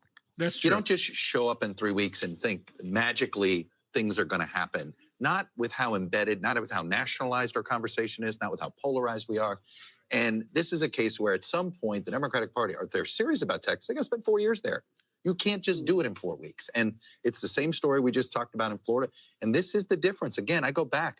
The Republican Party for the last 4 years has been much more aggressive. You heard Garrett talk about it, and the Trump campaign is flexing its muscles because it worked. They had massive voter registration campaigns for the last 3 years. And it has padded them. It's what Texas, look, Republicans got stronger in Texas. I mean, that Latino vote in Texas, yes. when you've got over 60% Latino men moving in Texas towards the Republicans, that's realignment. That is realignment that's happening. And I think we have another Senate call to make now in the, I believe, in the state of Maryland. NBC News projects that in Maryland, Angela also Brooks will win. And there's against Larry Hogan, former governor. Now, one thing I do appreciate is NBC is explaining to you why the Democrats are losing. And they're not saying it's racism. They're not saying it's sexism. They're not saying any of the isms. They're like, the problem is that Democrats didn't put in the work. And the work is they tried to go in Texas for 3 weeks, spend a whole bunch of money, and think that was going to make a difference. It didn't. They lost ground. They lost ground. And the Republicans have been going into those places. Let's get the vote out. Let's get the people vote. Let's get people motivated to vote.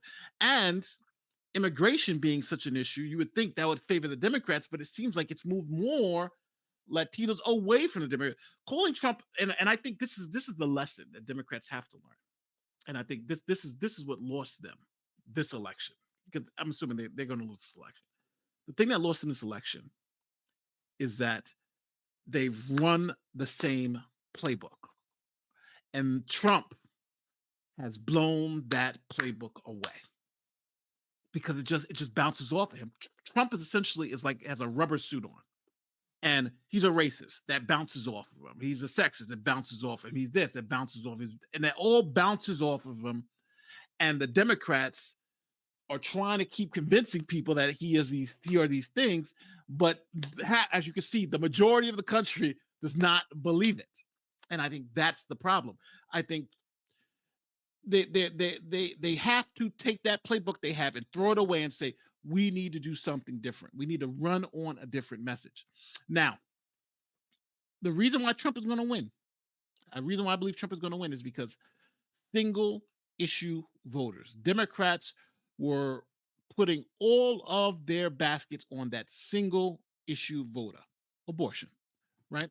We're in Florida. Put abortion for the constitutional amendment. Put abortion on the ballot. You'll go and hoping those single issue voters say abortion means Democrat. It didn't happen. Marijuana means Democrat. It didn't happen. That killed them. But it was because Republicans for 3 years, as Chuck Todd said, went into those places, into Miami-Dade, into deep blue, the places in Texas where it's deep blue, and let's register these people to vote. Let's get them to vote.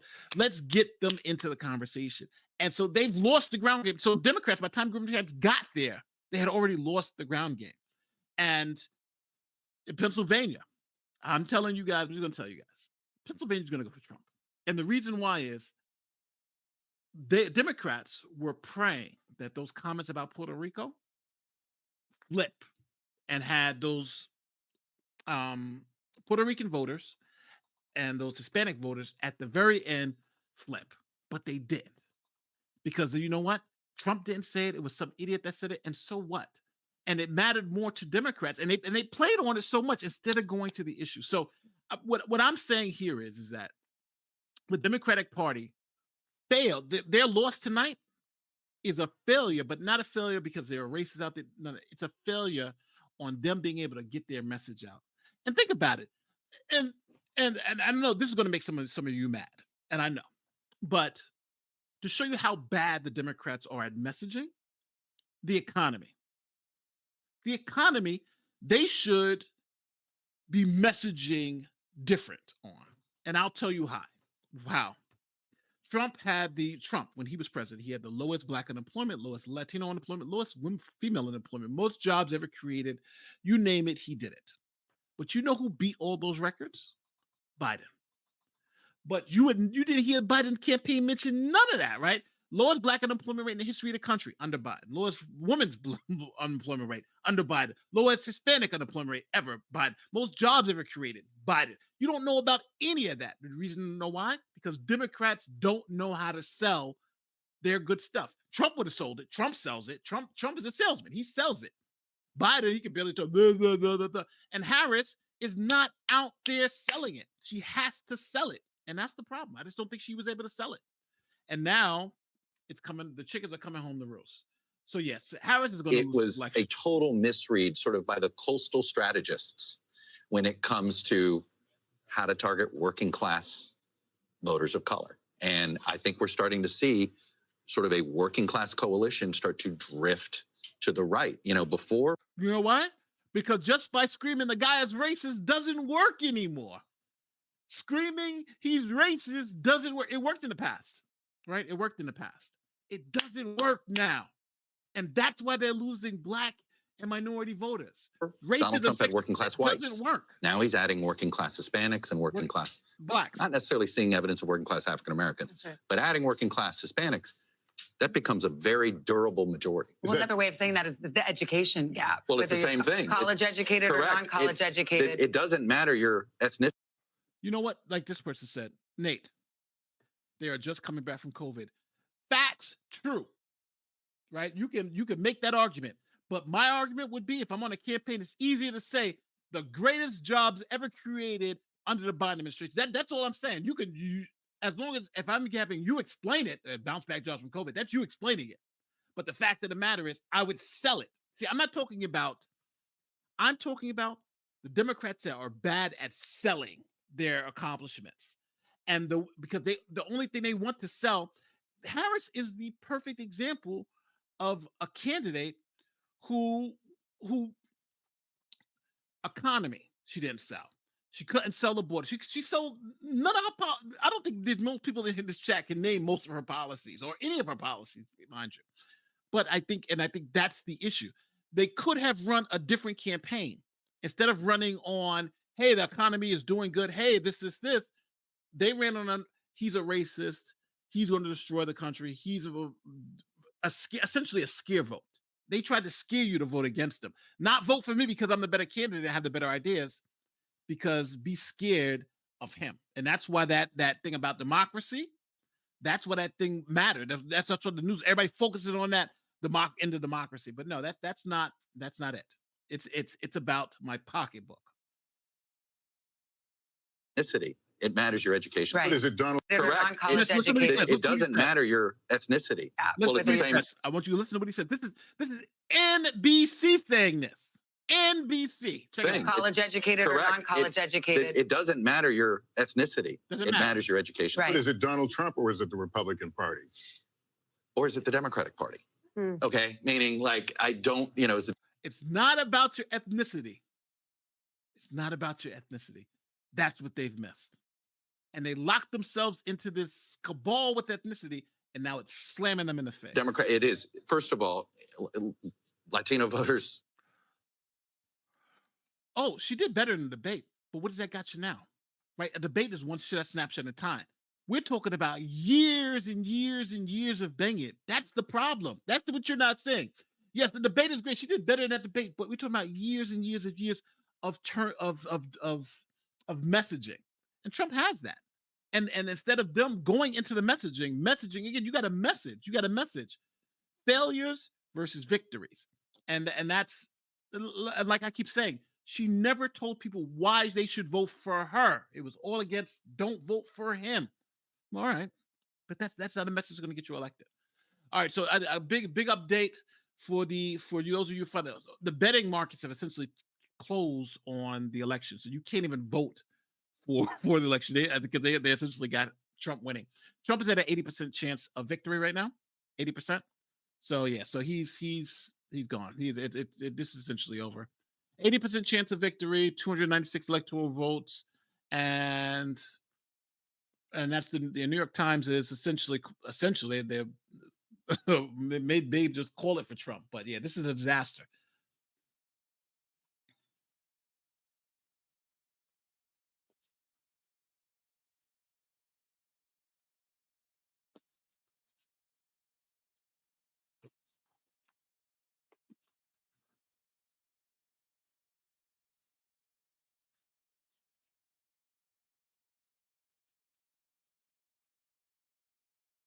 Florida and Texas. So closer with Latino voters.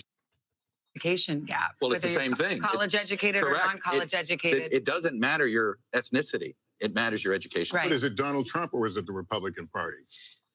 Or is it the I Democrat? know we Party? heard this before. Okay, meaning like I don't, is the Democrat? This is a monumental moment because the mainstream media has just like realized identity politics doesn't work anymore. Matter of fact, it's losing us, the people, for the identity. This is crazy. Is first of all, Latino voters in many ways are driven by the same issues. And there's one issue in particular, actually, that Republicans align closer with Latino voters, or Latino voters align more closely with the Conservative Party, and that's school choice. And that has been, and you can't help but wonder, both Florida and Texas have been very aggressive about expanding school choice.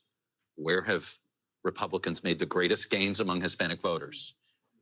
Florida and Texas. So education, the economy, those issues, bread and butter issues, and that is how they talk to them. I'm not saying Democrats weren't, but for the sort of the cultural issues don't play as well with Hispanic voters as they may with college-educated whites or even African Americans. And we saw the Trump campaign hammer some of those issues in ads over and over again. Take a break right here. Coming up next, things are heating up. The votes are rolling in. We've got the latest on the ballot. Yeah, I think this is over, people. I think this is over. He was at 68 in 2020. He's now up to 70. The other part where they do well in the other part of the state, in Green Bay, it's called the Bow. So yes, it's the Bow counties and the Wow. Bow Wow. I know that's pretty funny, but maybe it's not that funny. Trump is Anyways, winning Brown is Green Bay. It'll pass. Trump is 52%. He's up big time here. But again, only 33% of the vote is in. And there are a lot of Democratic votes in Green Bay as well. We're going to come down here to the O and Bow Outagamie, 54-57. Again, he's overperforming there. And then finally in Winnebago, 36%. I want to show two more counties you guys may have heard of. You may not have. Racine, these are suburbs of Milwaukee, getting closer to Chicago. These were counties that Trump flipped from Obama, and then he held them 4 years later. 15% in. Trump was at 51-68. That's a strong number for him. We go to Kenosha, which has been in the headlines, especially after the George Floyd protests. 50% in 2020, 73% in. He's overperforming there. So if you're looking at Wisconsin right now, I mean, the Republicans, some sort of positivity here that they're looking at. Sauk County is one of these counties that we watch that usually picks the winner of Wisconsin. Sauk is one, and Dorr is the other one. You've probably heard of Dorr if you've been following the political headlines lately. Our data at Dorr is a little skewed right now, so we're going to wait till the numbers get corrected there for right now. But Sauk County, we can look at 48% is in. Biden won this in 2020. Trump won it in 2016, 47-50. You can see Trump's overperforming there. But again, Trump is overperforming everywhere. This is insane stuff. Back to the New York Times election map. Look at these numbers coming out of Pennsylvania now. Trump is up huge in Pennsylvania. He was down, but now he's up huge. But still got half the vote left, so still got a lot coming in. Let's see where that vote is at. A lot of vote in Philadelphia left to be counted. A lot of red spots. A lot of big blue votes. So you got a lot of vote left, but he's up. He's definitely moved up in the world in Pennsylvania. Wow. And he's got an 82% chance of victory now. They moved him up to 82.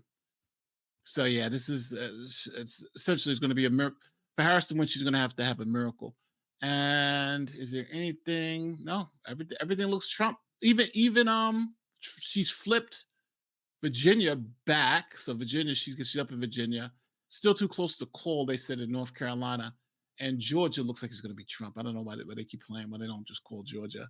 Wisconsin, Trump is up in Wisconsin, and he is tight in Michigan. So it looks like it looks like it's over. Harris is winning in New Mexico, Arizona. It's extremely tight, but these essentially don't matter. If he takes Pennsylvania or Wisconsin, it's over. It's over. If he takes Pennsylvania, it's over. But Pennsylvania, he doesn't need all these. He just needs two of those, the blue wall, and it's done. So I think Trump is essentially president. I think he's won. I think it's already won. He's already won. But we'll see. But it looks like he's already won.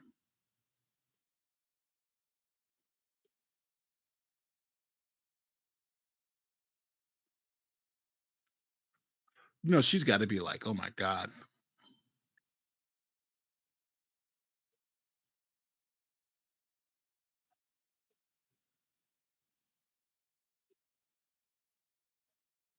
She did not get it right. It looks like the pollsters got it right in this election because I'm looking at these blue walls. If you look at Berks County, Harris is underperforming. You look at Lancaster County, she's overperforming. It's going to be razor close. I don't think there's any question. Now, what we're going to have to figure out is, do we have a country where an election can be close and people can accept the results? That's the question that I'm beginning to worry about, that if these are all really close and they go the way of Donald Trump, I don't think there'll be any problem. Well, Mark, we live in a 50-50 world. I mean, we do. I mean, We really do. And it's not going to stop after, Wednesday or beyond. No, and one of the things I'll tell you I'm looking at right now is Philadelphia itself, because while Kamala Harris has her margin, the numbers aren't there. She's about 2 points behind right now of where Joe Biden was, but there was a 471,000 vote difference to offset the rural areas. Right now, with 50% of the vote in, the last time I looked, she's on pace for maybe 390,000, maybe 400 or so thousand. That's if the current margins hold, and that's a projection. She needs to be above 450. Yeah. And if we're down there in that right, because right now it's about 190,000 vote difference with 50% in. It's early, but I mean, it seems like what we're gleaning from exit polls and other data is that the Trump campaign is overperforming, doing very well with Hispanic voters and young men. That Joe Rogan army appears to be real in a lot of these places. Is that what you're seeing, Mark? No, absolutely. I think they're very excited by that. And they also see that they're overperforming in rural areas. I think they're trying to cut their losses in the urban areas and in some of the suburbs. It's not always working, but I think in some of these key battleground states, it's panning out right now. Claire, what are you hearing from the Democratic side? Well, first of all, I think there's a lot of people on the Democratic side that are paying a lot of attention to what's happening with Sherrod Brown and Jon Tester right now. How about that? Yeah. Because the fact that it's been called for Trump in Montana and it hasn't been called for the Senate race gives you an indication. Same thing in Ohio. And I think everybody needs to remember what Lester just said is true. It's a 50-50 country. Let's assume for purposes of this conversation that in fact they take the Senate. And let's assume for purposes that Trump wins the presidency. They're not going to have more than 51 votes in the Senate, maybe 52. And you have a couple of the Trump stuff, like Susan Collins and Lisa Murkowski. You could actually have a situation where the Senate is frozen in either administration. Depending on how it goes. So now's a time that I think that regardless of how this turns out, I think the leader of this country needs to realize it's time to quit dividing and try to unite and figure out if we can't find ways to work together. We have a divided Senate. I mean, already the status quo is, essentially tied with Democrats having control with the tie-breaking vote of Vice President Harris. We haven't even talked about the House, possibly because it will be weeks before we know. But Democrats are hoping to take back control of the House. They only need to net out 4 seats, so those races will go. But once again, I mean, you just look at a country, to Lester's point, that is very divided, and this is what the polling and right now so far that is what the results are bearing out. And I will say, we're sitting here, it's 10:30 Eastern time. This is kind of a little bit of a strange moment. We have some data in, but not all. We have a lot of exit poll data in, but not a ton of vote count yet. We still have our ways to go. We haven't called a single key battleground state yet. So this is an interesting moment in the evening, and I think it bears having this conversation, because when you look at the strategies from each of these campaigns, the vice president did something very specific. She looked to once she got into the race not too long ago, she looked to cast Donald Trump as a danger to democracy, but she also looked to make the positive case for herself and why she should get another 4 years. Her campaign spent so much time in places like Wisconsin. Think about that Ripon visit, the birthplace of the Republican Party, bringing out Liz Cheney, former Congresswoman on the Republican side. I think everybody knows who the Cheney family is, trying to reach out to this tiny slice of people who aren't quite totally in their tribal corners. No, also too, I'll say this. All that left star power, Beyonce, Taylor Swift, they sell records, but they don't get out the vote. They don't get out the vote because Democrats have some major star power, and they just couldn't get. You suppose this is how it felt when the Romans crowned Octavian emperor. Well, but I don't know. I don't know if he didn't get he got 4 years though. Did he get 4 years? No, but I don't think whoever the Democrats. Matter of fact, that's what we should do. We should look at some of the Dems, see how the Dems are feeling. Let's look at David Packman because I think the realization is coming in right now. 5 subscriptions, 25 subscriptions via Twitch, putting us at 414. No matter what happens, we're going to be here. No matter what happens, the book is coming out, and I will be visiting, hopefully, your city so we can meet and talk about the path forward. We are pressing This is forward left no wing matter the results. David. But still a number of scenarios where Kamala Harris could win in a So he's got this. So he's trying to get people to still stay focused on her winning. He's saying that she can win if she wins Pennsylvania, Michigan. So he's got her winning all 3 of these. Trump taking all of that, which he's already taken. And what is that? Arizona and Nevada. So he has Trump. He has Harris winning barely. So we'll see. But yeah.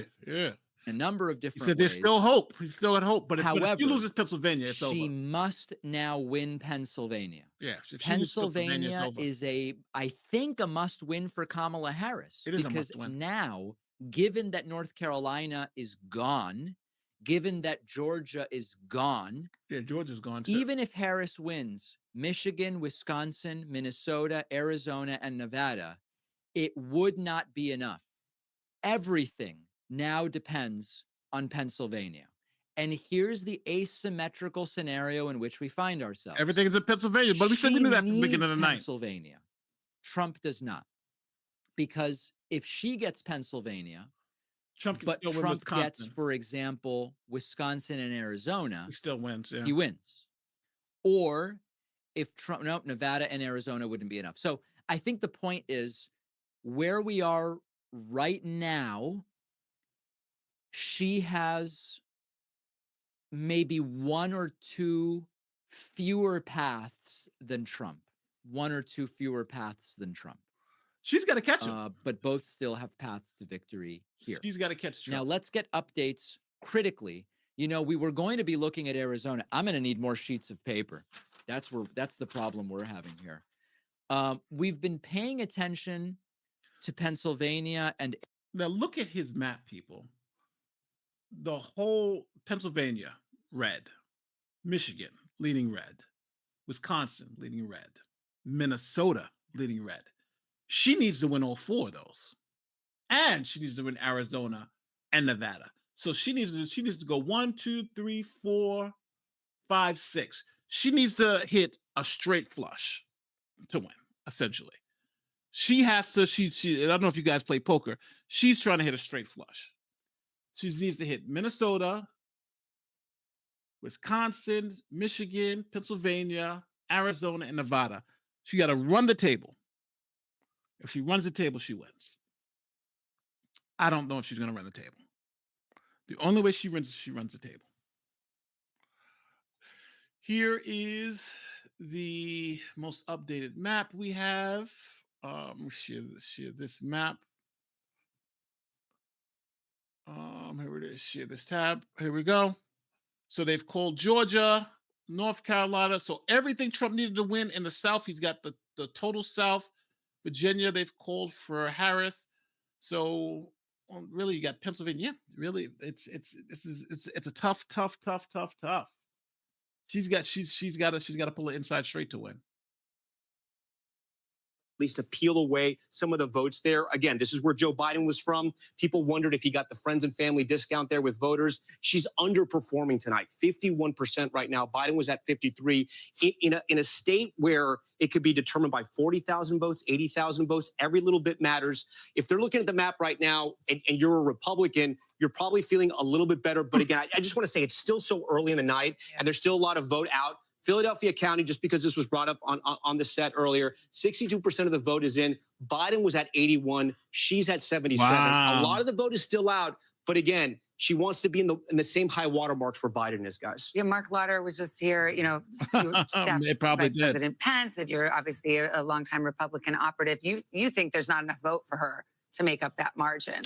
Well, there's still a lot out there. I'm just Yeah. saying all of these things start to add up. It's like death by 1,000 cuts.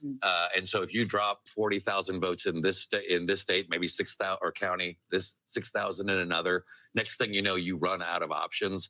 I'll leave it to the brilliant minds and the decision desk. Just as for an update, people, New York Times has Trump at 86% chance of, he's almost at 90%. So they essentially, this is, she needs to get a, she's drawn to a straight flush to win. If not, she's done.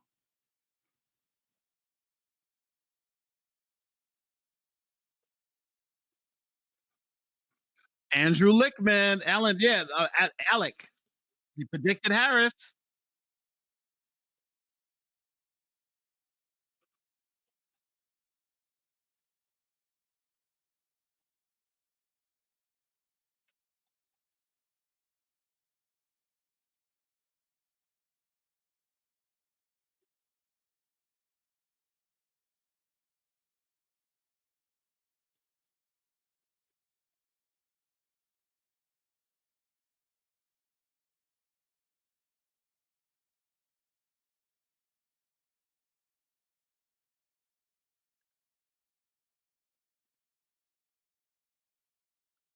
Oh, sorry. I forgot. 2 hours ago. So it was more of a callback to something that I forgot we didn't say on the air because we're chit-chatting constantly. But the seniors piece of it is interesting because think about who actually gets out and votes, right? Who is more likely to get out there and vote? It is seniors. So there's some fascinating dynamics at play. And as we're all talking about, 10:40, we're only on our first cup of coffee. I think one of the dynamics at play as we watch these results come in that's so fascinating. You think about how close, what a tough slog Pennsylvania is as we watch this come in. And you think about that decision that she made to have Walz as her running mate, as opposed to Governor Josh Shapiro. So as we watch this come in, and even on the day that she made that announcement, a lot of people questioned, what would Pennsylvania look like with Shapiro on the ticket? And Governor you have Shapiro, to think folks are thinking well, about I mean, that. if she loses Pennsylvania, you can guarantee that story is already being written. I mean, Senator McCaskill, Josh Shapiro has, even in pretty red counties, is a very popular governor. He is, but so is Tim Walz in the Midwest. And I think what her decision was, you know, one of judgment, where she looked at somebody who had a resume just like hers, and she looked at someone who was much different. We're gonna wait till He wasn't Ivy California League. closes. He wasn't all smooth. He was relatable and a coach and somebody who really kind of oozed Midwestern relatability. And I think that's, she thought was an add plus as opposed to just a mirror of who she was. And, you know, I don't know if it was the right call or not. I think they're both terrific people. Either way, they're going to be around. Shapiro's not going anywhere. You may see him on a ballot in the future. Yeah, I'm just going to call it out. You sound like you see the end here. I don't. I do think that obviously we're disappointed about North Carolina and Georgia because there was a real feeling that there was such a good ground game compared to what the Trump And to be team clear, was we doing. haven't called those. No, we haven't. But I'm looking internally at the numbers, Sure. and they're not as hopeful as I would like them to be. I still They're think done. we have a path, obviously, in the blue wall states. And I don't think anybody knows how Nevada is going to turn out. And I think that is another one. We could have 4 states that determine the presidency that are all decided by less than a half a point. Yeah, okay. Thanks for that. That's so 2024, Senator. How's that? Let's go to NBC News correspondent Ellison Barber now in Gwinnett County, Georgia. Ellison, how are things going there? Hey, Lester, so we're starting to get initial numbers from the early voting in this county. Initially, they were a little delayed in uploading some of those to the public because they said they were having difficulties with their software of getting a clear image. They were going line by line with a Republican watcher, a Democrat watcher, and other election officials getting those votes up. But now they have those reported, and based on the percent of early votes that are out, Harris is leading in the early votes that they have tabulated in this county so far, but still they haven't counted any of the precincts that reported today. That process still happening here. So you see these people coming in, they're all people who have come from the different precincts in this county. There are 156 precincts in Gwinnett County. what they're dropping off right now. We're gonna see how the left is coping. Here is PYT. Farron, that seems about right for Trump and the Republicans to kind of come through here and make a clean sweep. So, Farron, look, I know what the They are problem not is. looking And good. so I was very uncertain about this election. It turns out I was right to be uncertain. I think that everybody was full of crap. There's no landslide in either direction. Everybody was in their delusional bubble. I know the problem for Democrats in Florida isn't that they haven't spent enough money, to be honest, or time. The problem is they're the establishment, and people hate the establishment. But it's never going to get through their thick heads. But I'll save that for a little bit later in the show. But Florida is worse. It went from super close to now red to deep red. So something extra happened in Florida. So what is it that drove Florida to be so much more red than the other states in terms of the trends? It's the influx of new people. We have had a lot of people that have come into the state, not just 1 million new Republican Party registrants, but also hundreds of thousands of Republicans from other areas, which all happened post-COVID, because they really seem to like the idea that Ron DeSantis let people die instead of protecting them during the height of the pandemic. They said, yes, that looks like fun, so they came down here. And it worked well for the Republicans. I guess Ron DeSantis's big gamble with our lives paid off for them. Didn't work too well for tens of thousands, if not hundreds of thousands of Floridians who died of COVID. But all of this massive shift all took place post-COVID. So we're talking within the last 2 to 3 years, this big shift happened in Florida. And we saw it with the 2022 election results down here, and we saw it again today. I'd be saying the same thing about the right, want to though. pay If taxes. they So were Republicans if with they were money who losing, moved to but Florida because of the tax it's not favorability. looking good for the Democrats. I hear you, Farron, and we're going to go to Arizona and Georgia and Nevada next. But it's really millions of people. I get that Ben Shapiro and a couple other dudes moved there, and I'm being glib and understating it. I get that some people moved out, but really, it's those mass movements. It's like, do you sense a cultural shift at all? I'm already in one of the deepest red areas of Florida. So, what I see every day is a lot different than I think what, anybody in a blue state would ever see. So I haven't noticed any shift because we were already super, super right wing where I am. And driving through the rest of Florida, it feels kind of similar. I guess I would say I don't think I've seen a cultural shift, but I mean, if you look at the numbers, our population's increased by over 900,000 people in the last 2 or 3 years. That's not an opinion. That's what happened. Okay, so we do have these people that have had this massive influx into the state here, and that is driving part of this shift. As for, you mentioned that the Democrats are the establishment. Sure, they run on that a little bit down here, but at the same time, the state of Alabama has had a Democrat as governor more recently than the state of Florida has. And everybody knows how deep red Alabama is. So this is entrenched, and people down here seem to be okay with it. That's just the way of life. They don't attribute any of the issues that they have, whether it's economic issues, whether it's the natural disasters we face on a monthly basis. They don't attribute any of that to the Republican Party that has had an ironclad hold on this state since 1998. So because they're not blaming the party that has had consolidated power for almost 30 years, the Republicans tell them the Democrats are your problem. They're the ones who have done all this, and the people say that sounds about right. Let's keep doing what we're doing. You see, the problem that there was a shift. They were voting Democrat and they stopped, and now they're voting Republican, even more so now.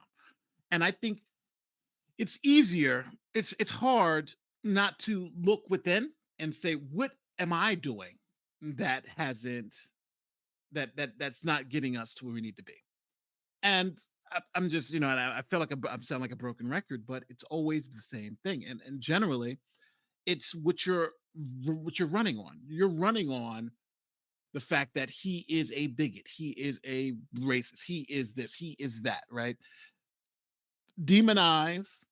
And then when you demonize, you hope everyone else just tries to ignore all the good things. While Trump does both. He demonizes, but then he also says, this is what I'm going to do. This is what I'm going to do. This is what I'm going to do. This is what I'm going to do. This is what I'm going to do, right? Build the wall and stuff like that, right? So, and he's not even saying build the wall. But just in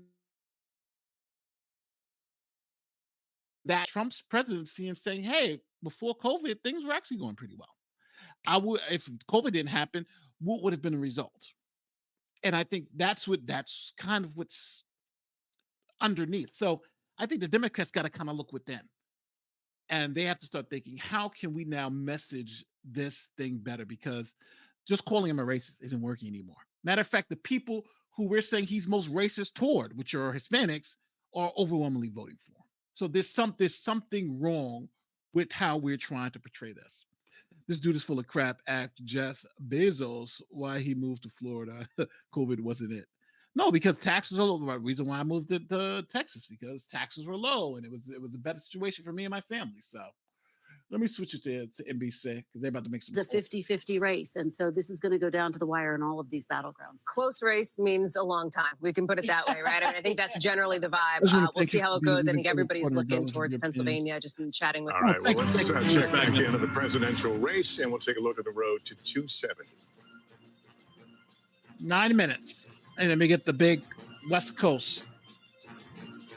It is 10:51 in the East, and here is where we stand right now on the road to 270 electoral votes. Those will be the keys to get into the White House in the next year. Right now, we want to go to Peter Alexander at Harris headquarters to really gauge the temperature in the room. Peter? Now, listen to how quiet it's going to be in this room. Well, we're outside and it's a loud one here, but I can tell you if you get into the crowd here, it's particularly quiet in terms of their sense of optimism right now. That's how one Harris ally just described it to me a short time ago. I ran into a longtime Democratic source, a person who was close to the Harris campaign, and I asked them what they make of the results they've seen so far. They said, honestly, this is not looking so good for us, but then they quickly put on a smile and said, you know what, we just got to keep smiling for the night. That may give you a better understanding of where they feel like things may be going right now. It remains early, a lot of votes still to count, but I'll tell you what I just heard from a Democratic lawmaker right now who just wrote me in part, quote, it's pretty concerning. I just keep reminding myself that 8 years ago, all the trends in the first few hours showed Hillary winning, and then she didn't. But obviously, this is not the return we were looking for. It gives you a little sense of the way that some of those people supporting Kamala Harris are feeling this evening right now. Again, a lot of numbers, a lot of data still to be counted right now. But as Claire McCaskill said a short time ago, some of the early results we're seeing in some of those places, North Carolina, Georgia, are not looking as positive as the Harris campaign had been hoping. It doesn't mean that they still don't have a path, but it does certainly increasingly mean that they'd have to succeed in holding on to that blue wall. Pennsylvania, Michigan, and Wisconsin. And frankly, speaking to some people in some of those states that are involved with the Harris campaign, they said that's where they are seeing some concern that that's going to be a tightrope that they have to still try to walk tonight. Lester? And Peter, we were just talking here. There's a sense that the polls were, in fact, right. Are they getting that sense that the polls are really reflecting what we're watching? Well, I mean, nationally, this is basically an evenly divided country, right? So the idea that our last poll showed at 49-49 is sort of a overall popular vote, that may be pretty close to where this thing ends up. But remember, for the Democrats to win the Electoral College, they generally have to have a better advantage as it relates to the popular vote. So if the country's evenly divided in terms of a popular vote, that may not be enough for the Democrats. Still a long way to go. Obviously, nobody here is leaving. They're still waiting to hear from the vice president. They recognize this may be not just a matter of hours, but days right now, and they're still hopeful that people are waiting in line, including on those college campuses. They point to campuses in Pennsylvania in particular, some of the campuses out west in Nevada. They're still circling on the map as a place they think that they're have the ability to perform well in right now. But, you know, frankly, that's the candidate assessment for the people I'm talking to. so I pass it on to you. And as we said, none of the battleground states have been called as of yet, so we continue to watch. But they're as close as they can be. Let's go to Battleground, Wisconsin. Shaquille Brewster in Milwaukee for us. Hi, Shaq.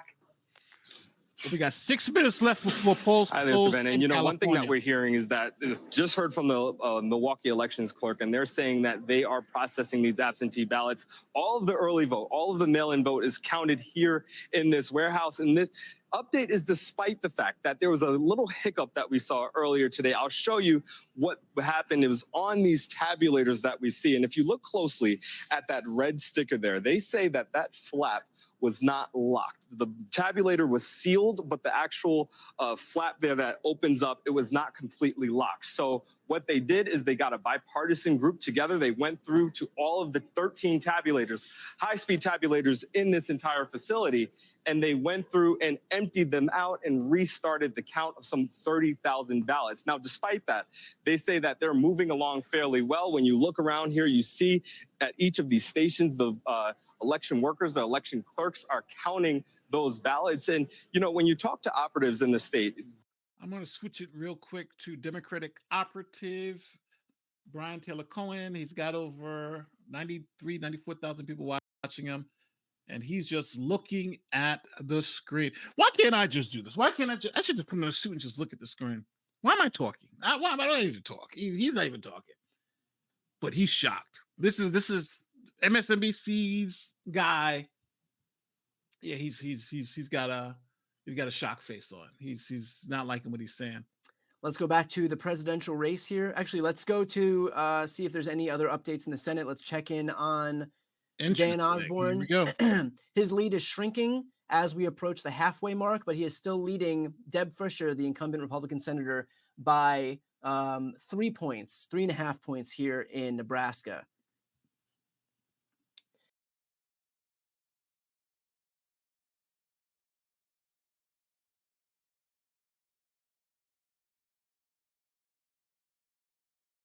Really, I don't think, I think that even for Republicans like me, who are, I think, starting to really ask the question about why we're allowed to say, like when I first came on your show, I said, F Ukraine, I don't want to send money to Afghanistan, I don't want to send money to Ukraine. Like, I'm like a Thomas Massey fan on this, but then they're like, okay, but that's totally fine, but you can't say it about Israel. So that question is, and that conversation, we're at the beginning of that conversation, I think. I think before, it was kind of out of sight, out of mind. October 7th hadn't happened. The media wasn't insisting on the conversation, just like nobody was thinking about Ukraine until the media started insisting upon the conversation regarding Ukraine. You had to form your opinions. Between the two of them, between the two parties, I do think that one thing that we believe Trump on is that he doesn't want to go to World War III, right? That's the reality. And so even if he is, as he is, like you are correct about, radically pro-Israel, we know that his support is not going to be, yes, I agree, let's go to World War III. I really do believe that. I think Trump would say no to World War III. He's always kind of got the same military idea, get in there, hit him hard here, and then let it be done. He likes quick military procedure, and you're done with it. So people have faith because he's been the president for 4 years. He got wanted our boys out of everywhere, wanted the troops back home. And when he did anything militarily, it was like Soleimani, one thing, and then it was over. So we still have faith in Trump for that. I think down the line, 2028, it's going to be a way bigger question, and we'll see what happens. But I think that we do still have faith in Trump will change not going to drag us into World War III. So that for me, I think that's how I felt at least. I love it. That's a good point. I think that's fair. By the way, can you guys please recognize my son? He's got school tomorrow. Tico! Hey, man.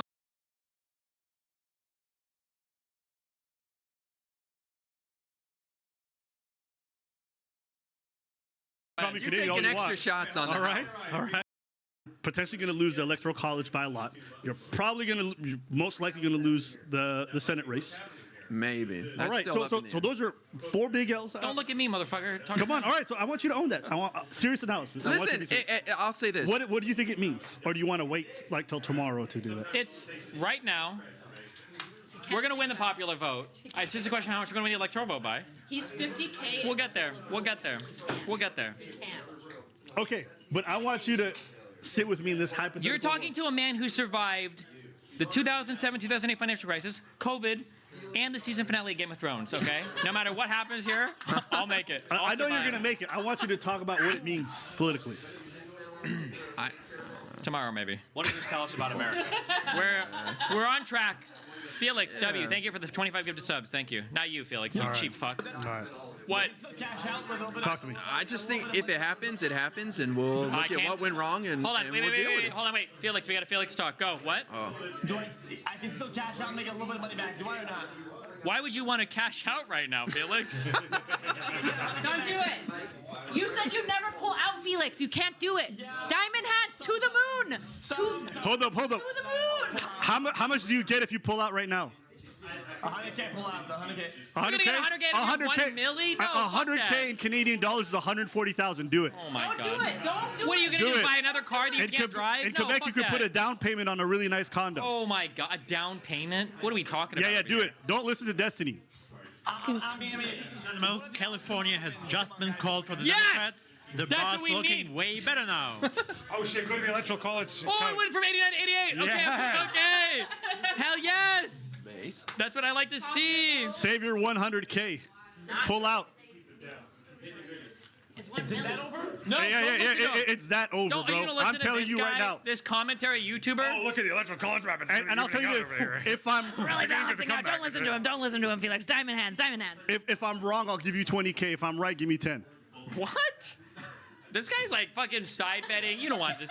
You don't want this Come on. bullshit. I'm calling it. You don't want this bullshit. Get out. I'll give you 20K if I'm wrong, and 10K. Did I fuck this up? I might have. Whatever. You know what I meant. You know what I meant? Yeah. All right. never mind. Pulls out, and it ends up Congo wins. Oh my God. He's pulling out. You better keep. If you pull out, keep my 25K in, okay? Pull out. I mean, I'm until the end. Sometimes you got to know when to fold. That's how I feel. Nah, I'm until the end too. Yes. Yes. Hey yo, I never pull out. I'm the hero. I'm the fucking hero. Hell yes. We're crashing this plane with no survivors. He said he never pulls out. Yeah, he said he never pulls out. I was gonna make it a Deb joke, but I'll stop.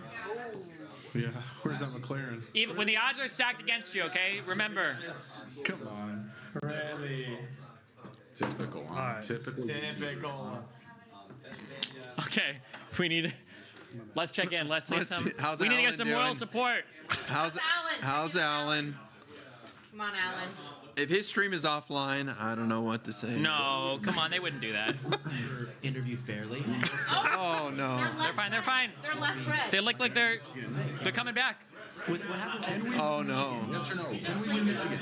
Michigan is. Oh, we've already won Michigan. Don't worry about Michigan. Hold on. They would just walk away within like 90 seconds because every time they would say something misleading, I would cut them off and then they don't want to talk anymore. They look like they took a pee break to cry. Did you say they didn't make any friends in the spring? Okay, they're okay. Look, they're chatting. His spirits are up. You ever know when a girl just go to the bathroom and her makeup? Why just is he looks so getting different? closer to the camera? He's got to crunch those numbers. Alan Lichtman. Please, Alan, save us, man. Somebody tell this man. Oh wait, he's back. Hold on. He's looking. He's trying to find the one path. He's trying to find the one path to victory. Okay. It's there. It's there. He just has to. He has to look very closely. P9 is still good. Harris is winning Nebraska 2. Trump won Nebraska. Is he not gonna find it? So I'm confused. There's 5 points up for grabs. Look, they got the math. He's right. He's right. There's 5. There's 5. Yeah. Good job. Good for you. Okay, 88. We're still at 88. That's okay. It's not over yet. There's 5 ways to get in? What? There's 5 ways to win still? Yeah. There's 5 ways to win, buddy. Well, we take 5, right? It's just pet the mouse, Lenny. Okay. Lenny. Wow. Can you call Oregon and Washington for us? I just want to see, please. Can you just put some numbers up? 0%. Michigan not counting the votes. Oh, look. Yeah, that's cool.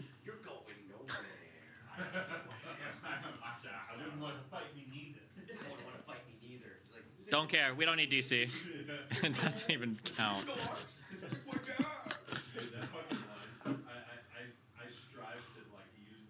Apparently the Wayne County. Why are they not counting that shit? Yo, Destiny, how does that work? Wait, is that Wayne County? Is that Michigan? The cop's a bit wiser in Wait. Wisconsin. Now, okay? Vadim. Yes. Show me Georgia again. I just want to see it. I just want to see it. I just want to see if they call that correctly. Let me just see Georgia. Georgia's over. Let go. Georgia's Hold on, no, done. wait. Show me the outstanding in Georgia. Show me the outstanding. Show me the outstanding. How often? Wait. Okay, Wait a minute. Nadeem, don't show me Georgia anymore. I don't need to see this. Wait, where did the bomb threats happen? In all the places we're losing right now. Pennsylvania, Wisconsin. No, because we've won Pennsylvania. Maybe Wisconsin, though. The gaps a bit bigger in Wisconsin. Shut up! That's because they're reporting all the fat rural counties first. Yeah. Hey, man. Where's that? How's Milwaukee? Surprised Trump hasn't claimed it yet. Show me. Wayne didn't count. There's a million ballots in there. Yes, that's good for us. Wait. Can you go back to Wisconsin and show me something good on the outstanding? Oh no! Okay, there you go. Show me the. What? Why is the Wayne County has a 1 mil not counted ballots or whatever the fuck? What is that? It takes them a while, Felix. Okay. It takes what do you them want me a to long fucking say? Do I look like a fucking vote counter to you? Look, they still got 45% reporting left. Okay, Milwaukee's holding their power level. Milwaukee's They're strong. saving. They're saving it up. They're saving it up. But the black delegation over there, a lot of them said they're breaking away from Kamala to vote for Trump. That's cool and all, but no, that's not happening. Yeah. That's absolutely not happening. You mentioned that in Wisconsin, we have a bunch of unreported counties, which Black men could are sick go of our shit, heavily bro. in the favor of Democrats. So we can't hear you. Our Thank you, hopes though. are high.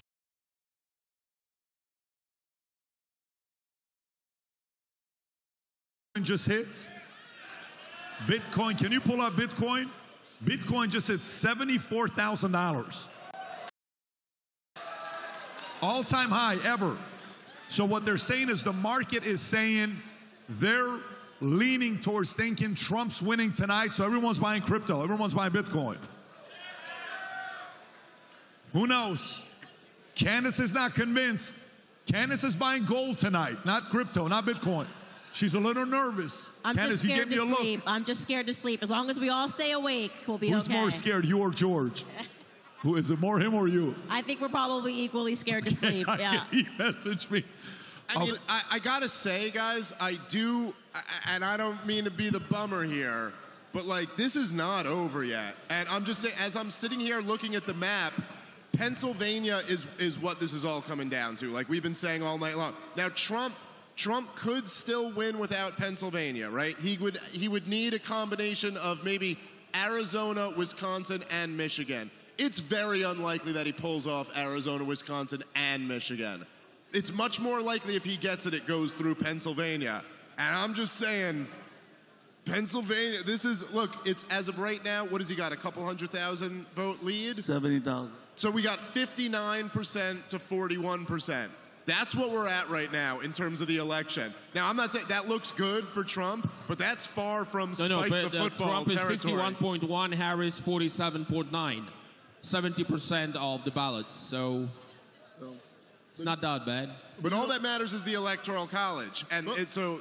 Well, look, I'm gonna tell you something. Going back to Ms. Harris, their biggest problem was that they really live in a bubble, and they are around a bunch of stupid liberals all the time.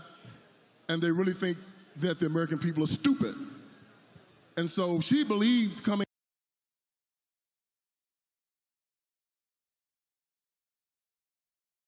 Meaning tonight we can get confirmation, but they may hold back and not say that the state has been called. Like, for example, Georgia could be at 99% and they still won't call it. But we know Trump is going to win, right? So that was scenario one. Scenario two is we don't know. It's too close to call. But it still looks like it's going Kamala or Trump's way. Or three, it's a toss-up. Literally, it's dead even, and it may take some time for votes to be counted, which could drag this thing out tomorrow or the day after, or even up to Friday. Especially if we get into a position where we're waiting on Nevada, and I hope that doesn't happen. What I want everyone, just so you guys are clear, is I don't want to see a close race. What I want to see is this. I want to see this right here. Let's just call it a night. 312, 226. People on the left understand that, hey, maybe we're doing a little bit too much and we might need to rethink what's happening with our Democratic Party. Okay, that I'd rather see that. Okay, I don't want to see the election be close. I need him to be in the 300s. I would sleep really good. All right, let's see here. What else we got? Minnesota is going red. Okay, let's look at that. Minnesota 13% is reporting. Donald Trump is at 61%, her 37%. Yeah, it's a little too early, but we will see. We will see. Yeah, Minneapolis, it's not even, they're not really reporting anything yet. But that would be embarrassing if that happened. Let's see here. I've been watching all your lately. Get some coffee. I love it. I love it. Carl Picking puts Indiana first time voter 58. Thank you, DeVore, for making it easier to follow and understand. Voting red, and I know in my heart why. Appreciate it. Yep. Thank you guys for following as well. Thank you for my followers on Rumble too. I see you guys. See if there's any questions. What time is your show on Rumble? Do you do it daily? Yeah, so I don't go live. They're all pre-taped, and then I upload them. So usually videos drop somewhere between 12 and 2 p.m. and then another time between 7 and 9. That is California time. But definitely thank you for watching. Appreciate you.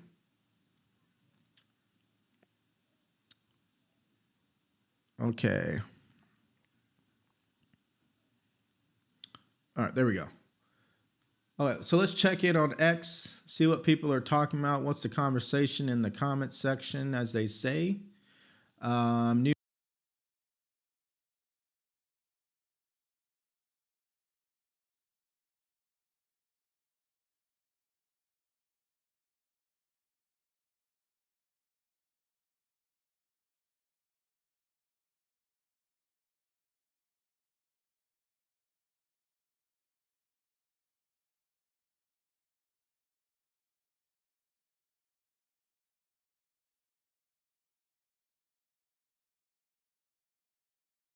You're right, and what a red mirage is Donald Trump gets more day of voters. The Democrats get more mail-in voters, and it takes a while to count the mail-in voters. So it looks like he's got a lead, but then last time Biden closed it because of that phenomenon, and maybe Kamala Harris will close it here, which goes to the point that Michael was making. This is a little bit similar to where we were with Biden. It doesn't feel that way, but I understand that point of view. CB1 hilariously says, I'm sure the real estate guy will fix housing. Of course, that's a joke because there's no chance that Donald Trump is either going to fix housing or even going to try to fix housing. He has no plan, he has no concepts of a plan. And when private equity guys are buying up all of our houses, driving up prices tremendously, but all they gotta do is give Donald Trump like $50 and he'd be like, yeah, do whatever you want. So that's how that's going to end. Let's go to more. Yeah, I want to mention one state, and this is the frustrating thing that I'm trying to figure out. There are different sites that are tracking the numbers, and they're getting it from, in some cases, the same place, in some cases, others. And generally, the differences between the two are small. We have one case here where the differences are not small. So I've been following Michigan. Generally, we're using as our main source of information the New York Times. And they have had him up between 4 and 5 points, okay, which is significant. CNN, with almost the exact same percent in, has her up by 3 points. Where is this? In CNN, Michigan. In Michigan. So massive gap between the two. So CNN has her up 3 and New York Times has him up by rounded to 5. With the same percentage reporting? Not the exact same percentage, but they have, for instance, they have Donald Trump as, let's see, with Michigan, he's got 937,000 votes. They have her with 941, him with 890. So we're gonna see it maybe as more comes in, they will start to come into parity. But it is the only case in which the lead is dependent on who you're getting your information from. Okay, so guys, our last poll closed. I'll get you guys final numbers on how it did, but obviously a lot of people thought Trump was winning. But he was ahead by about, he was in the 80s when the poll closed. I didn't know polls closed on YouTube. Let's do another one. who's going to win the blue wall? Okay, no, I'm serious. Just do another one. Polls close on YouTube. Yeah, I mean, who knew that the polls would close before Cuyahoga County came in? Right. Anyways, live chat. Who's going to win the blue wall? Okay. Speaking of Cuyahoga County, the Senate I've been looking at, and it's not looking terrific right now. That's what I was going to go to next. Sherrod Brown with 91% of the vote is down 5%. So well, there you go again. You're going to close 5 points. Cuyahoga County's only at 70% population center, and Toledo 83% in population center. Cincinnati, Hamilton County, and that's in the big numbers. And then when you look at Athens County, that's in a big number. So if you look around Columbus, Ohio, and the surrounding, what they call the collar counties there, that's all in. Again, we have to see Cuyahoga County come in for Democrats, and Summit County, which is a suburb of Cleveland to the southeast a little bit, Summit County. That would be where, oh, there it is. You see it highlighted there. Still a lot of numbers to come in there. So Brown could close it, but he's got his work to do there, and that would be that would be a decisive loss for the Democrats in a Senate race in a very, very red state now, Ohio, but with someone who is a stalwart of the Democratic Party and probably, along with Bernie Sanders, the biggest union supporter in the Senate right now. And I think everyone should bear in mind, I mean, Trump is currently leading there by 12 points. Yeah. And he's won it, he's won it 3 times in a row. And so obviously a very tough state. Yeah. So look, there's a reason why they didn't call it yet, and that reason is what Michael just explained to you. Giant population centers that lean Democrat have.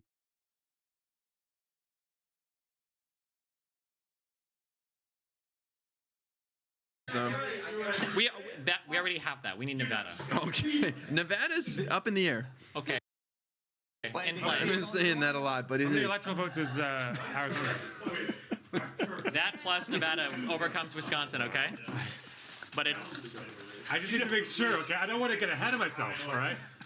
I wouldn't want to get Okay, about a false. what's going on here with Pennsylvania? Vadim, Your hopium is Vadim, talk to me. It ain't looking good. That's all I can Let say. them have It ain't looking good for them. What? Show me what's outstanding here. I'm not liking this, Vadim. Vadim.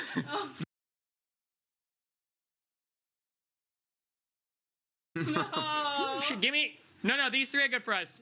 Okay. Early. It's still a bit early. It's still early. We need to Still watch. early. We're watching Pennsylvania. We're watching Wisconsin, and yeah, Okay. we're on a whole lot of copium. Go That's back. all I'm gonna say. Show me Wisconsin again. Let's revisit Wisconsin. Take a cycle. Arizona's 11 electoral college votes. Yes. And Wisconsin's 10. Okay. Yeah. So If he Okay, gets don't show me Wisconsin Arizona, for a much while. better. Yeah. It's one. We'll It's revisit at 271. 11:30. Okay. Doesn't make a difference. I'll but take it. Wisconsin. What did they do for us?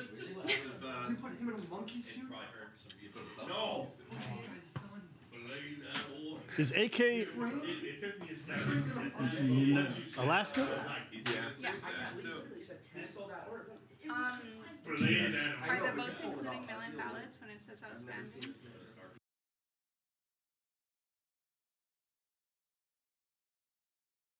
It looks more like 2016. Money does not solve the problem, okay? Money is a tool. Hillary Clinton proved already that you could raise $1 billion and still lose an election. And she didn't just lose, she got wiped. It was a landslide victory for Trump, right? So you've heard this hype.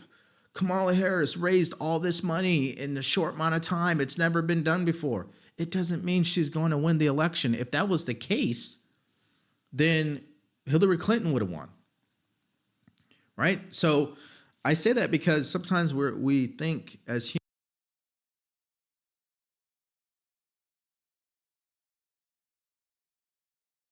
Coming out saying what you were saying, I'm from the middle class. And this election is concluded. So, in other words, to make it simple, stupid for everybody, if Donald Trump wins Pennsylvania, Kamala Harris has to win everything else in order for her to win. The only scenario where Trump loses if he wins Pennsylvania is if he has to lose Michigan, Wisconsin, Minnesota, Maine, Nevada, Arizona, and Alaska. I mean, Okay, It's looking pretty good. If he wins Pennsylvania, all of you will ask where is Bart. The bars are somewhere in the back. But to be very serious, if he wins Pennsylvania, now we would have to ask all the celebrities who says they're going to leave US, what airlines are they going to use? Yes. That's true. I'm going to text Tom Hanks. How are you, man? What airline you picking?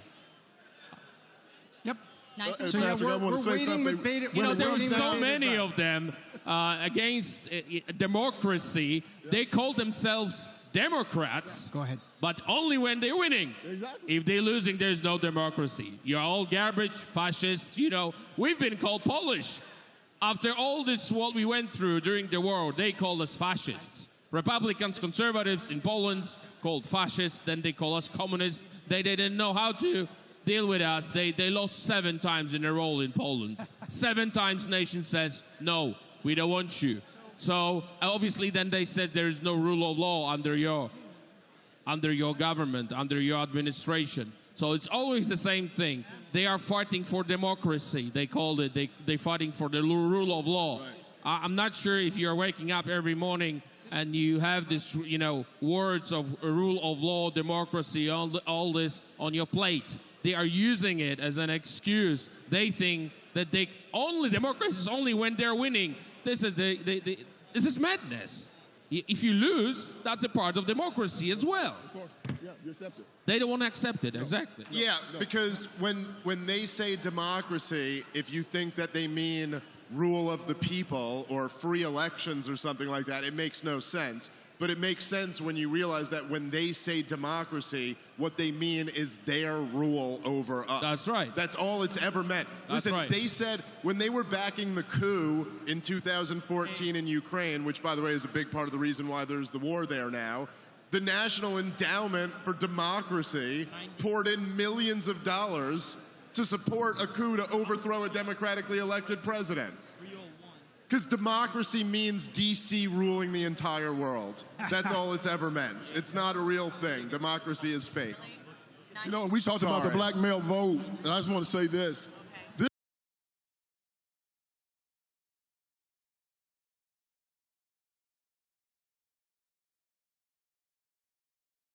Investigations into Republicans if Trump wins, okay?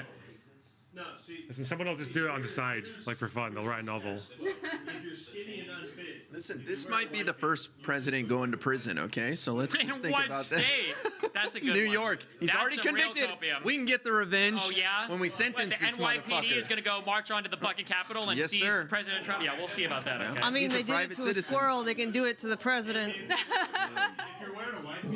We got the Georgia case too, okay? This guy might serve 4 years from a prison cell. Old sushi is a little. But also, like, I made a mistake trying to sushi.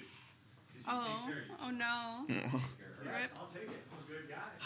Like I said, even the law said it doesn't matter because I'm making my money back on the fact that BTC is pumping. It was fun. I said if Trump is in, BTC was pumped, and then it's pumping. So I made my money back. I don't give a fuck. But the process. Oh, it went from 91 to 89. Okay. Because we still have the keys. We still have the keys. All of them. 89. It was at 80. I wasn't even. I have a feeling that this is bad, guys. What are the keys saying? Destiny, what are the keys saying? We've got this, okay?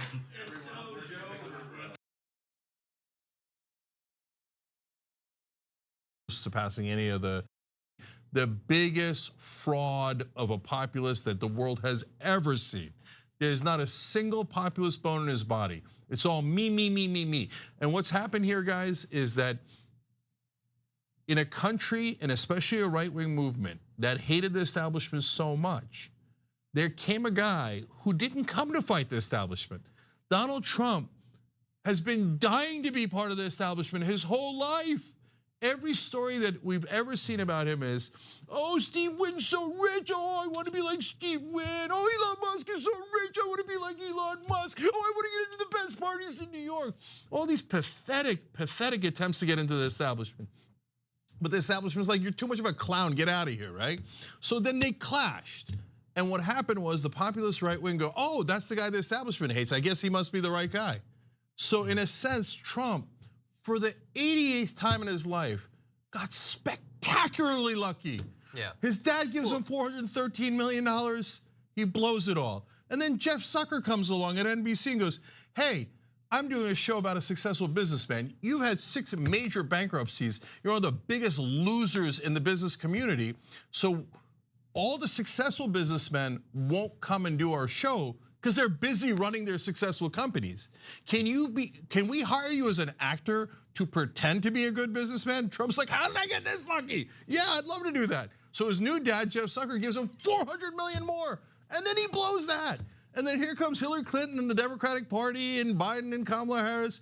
Hey, would you like the presidency a couple of times? He's like, I mean, just the luckiest man in the history of the world. Unbelievable. Yeah, and you're right that he clashes with some of them, particularly like in the elected, like he doesn't like Mitch McConnell or whatever. He clashes with some of the politicians, and Mitch McConnell, is probably going to still, he'll basically be 2 steps away from the grave by the time he leaves office or whatever. But in the end, he gets the tax cuts he wants, and maybe he clashes with some businessmen. He doesn't like Mark Cuban, but he's going to give Mark Cuban a massive tax cut.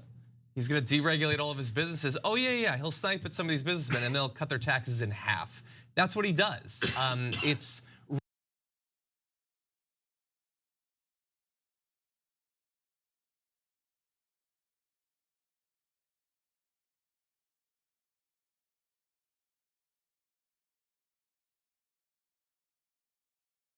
Apparently, Kamala Harris's headquarters is no longer responding to the news and giving statements right now, so they are feeling a bit glum over at the Kamala HQ. Not what we're getting, not what we're getting in this room. So, can you imagine, like right now, they're sitting there on the other side, wondering what went wrong. Lex Friedman just tweeted, Rob, something very good. Lex, if you can go to Lex's tweet, the last tweet that he just put up, he said something very interesting. And by the way, I think the game is changing. Guys, you realize right now we're at 257,000 people live watching this podcast. Wow. Nice. Hear me out when I say this. For those that are watching, we thank you for watching us. But ask, why are you watching us? Why are you here? None of us are from Columbia. We didn't go to Yale. We didn't go to Harvard. We don't have a journalistic, I don't know if you do, Dave. I don't think you do. None of us have a journalistic degree that we're doing this. Why is America flipping to this? Because there was an attack on tradition. Tradition is what makes up culture. And tradition is an experiment that worked. Yes. It's an experiment that worked. And we've been told for too long that, a man is a woman and a woman is a man, and you are whatever you feel like. And the only metric, the only rudder in the wind is how I feel, which changes with the wind. And so nobody can. The Democrats, or let's just call it the radical authoritarian left, has given us no bedrock to moor into. None. I don't even know. And what a surprise that I have no idea what she stands for. She couldn't even articulate that when given softball questions on her own friendly territory. What does that say? 2 things. One, she doesn't know what she stands for, or she's hiding something. And it's probably something very radical that no one agrees with. No one. But when you find out that this guy was in the Olympics, and he was pretending to be a woman and hitting and knocking that almost really, like, he could have ruined that woman's career. She spends her whole life getting to the Olympics, and she'd never been hit like that hard, because that's a dude. And none of us agree with that. Nobody. And how interesting that even Kamala Harris and the Democrats are distancing themselves from this gender ideology. So it shouldn't be a surprise that most of us are going, hey guys, this is a little much. It's a little much. People are fed up with fake news media. This man took a bullet for this country. What did they say? That it was staged. They are mental. Normal people would not ever say in this moment that was staged, like millimeters from taking his life. And people are fed up with fake news media. The nice picture, white teeth, it's not enough.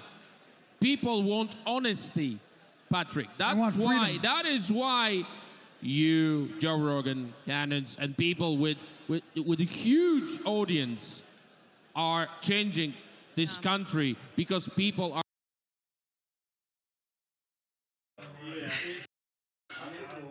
If you're going skydiving, there's a 12% chance you could die. Yeah, that's why no one does it. Exactly. That makes sense. What are the chances of dying if you try to climb Everest? I think it's probably about 12%. Might be more. Like that. Okay. Who's Go for it. Train, fuck you, X. You're Canadian, aren't you?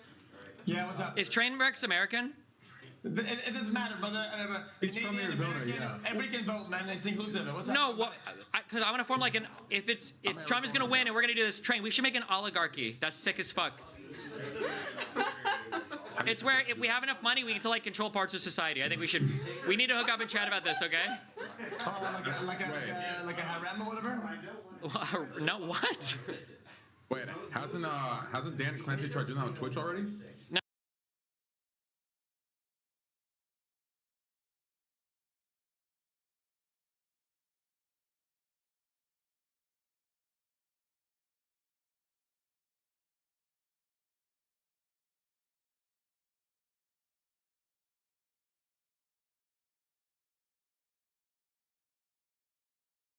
All right, let's hopefully that answered your question. Let's check in on what the numbers are. This is what I was telling you guys. It may get to a point where we're at 96, 97, 98. They still won't call it, depending on what website you go to, but we know Trump has taken control of that state. He's leading by, it looks like 135, if my math is correct, 134,000 votes. So there's still time, but it doesn't look like, yeah, the Atlanta area, 95% is reporting. So I'm not too sure if she's going to be able to pick up enough votes to offset that. Let's see here. Augusta, 95% already. Columbus, 95% already. Savannah, 59%. So we'll see what Savannah is if that cuts into the lead. But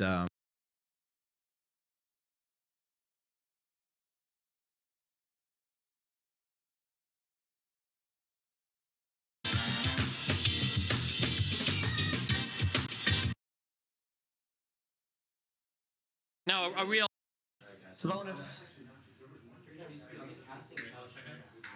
So right now on the map, we're seeing one potential path of victory. If we lose Wisconsin, we can lose Nevada. We need to pick up Arizona. Okay, that's So this okay. is That's one okay. That was potential path of always. victory. If we don't take Wisconsin, it's not necessarily over. Okay. But we need Pennsylvania 100%. Otherwise, it's over. Okay, that's okay. What? Did we miss that? Did I? They have a ballot somewhere. I'm telling you, there's a car or whatever. It's only blue and.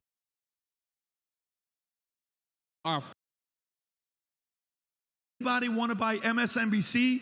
And I was like, no. Does anybody want to buy CNN? No, we don't want to buy them. By the way, CNN and MSNBC, celebrity people that get up there thinking you're very important, your salary's been declining because they're no longer making money. And the reason why you're seeing these CNN people bashing Kamala, showing a clip, that one page is her doing what John Kerry did in 2004, I believe, the flip-flop and stuff. Why are they doing it? If you don't, you're out of business. If you're out of business, no one's paying you. These people that are watching, they're just saying, who can I trust? No wonder Rogan's the #1 podcast in the world in 94 countries, because people trust the guy. Tucker is 2-3. Theo Vaughn, maybe one of the best podcasters out there. Funny as hell. Top 5. This guy Sean Ryan coming out there doing interviews, blowing up all over the place. Yourself. All these guys, why are people going to them? The market is shifting, disruption at the highest level. And a lot of these guys are used to doing this. We just got a report right now. They don't know how to do this. And American people just want to do this because you know what this is? By the way, if we right now were having dinner, our dinner sounds like a podcast. people would sit there and say, wow, what was that all about? It's a great conversation. This is what America and the world is begging for. Yo! Mainstream, they're done with you. You are manipulating and they're done.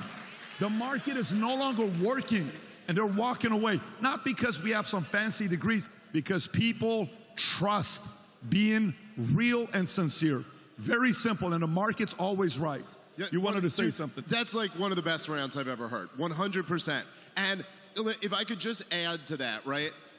Why is it, and this is the really interesting question here now, right? Because obviously you have, look, Donald Trump, the entire corporate media told you for 8 years that this guy was a Nazi and a Russian spy and a whole bunch of other lies that all basically meant you are not allowed to support this guy. And he's about to be reelected for a second term, it looks like.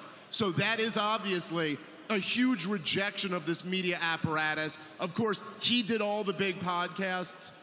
Trump did. Kamala Harris didn't want to do them. That's going to be a big part of the story here. But just one step further, right? Why is it that this happened?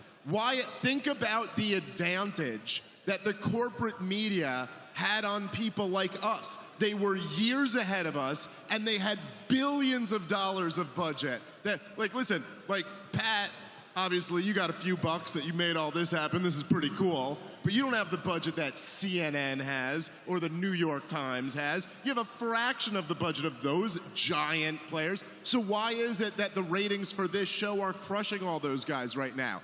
And this is it. It's what I told Chris Cuomo when we debated, if any of you guys happen to see that. Our currency is the truth.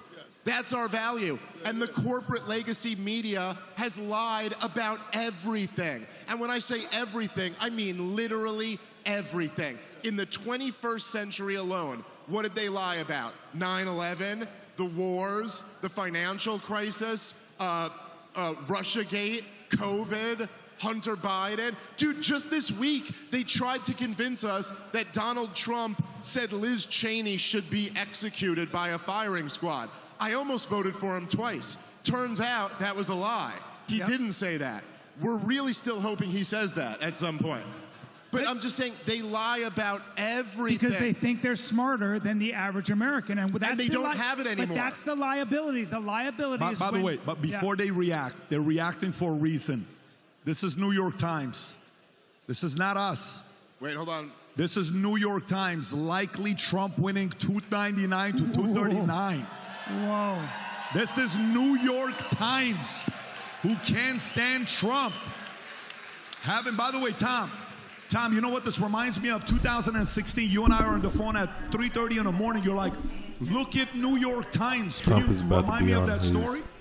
Grover Cleveland shit. Holla if you hear Can you me. stand up so we can see you? Because only I didn't want to say the word because I want to offend.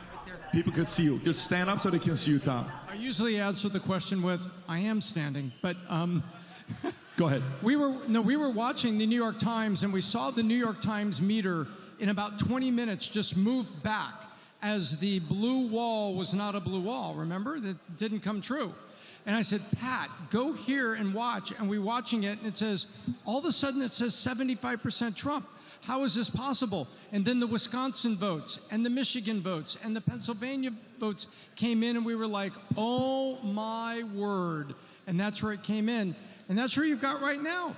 You've got the New York Times that now is saying an 89% Trust me, chance. they don't want to report this. I'm telling you guys right now, all of these guys are begging to save their jobs. Some of these guys internally, they're sitting this.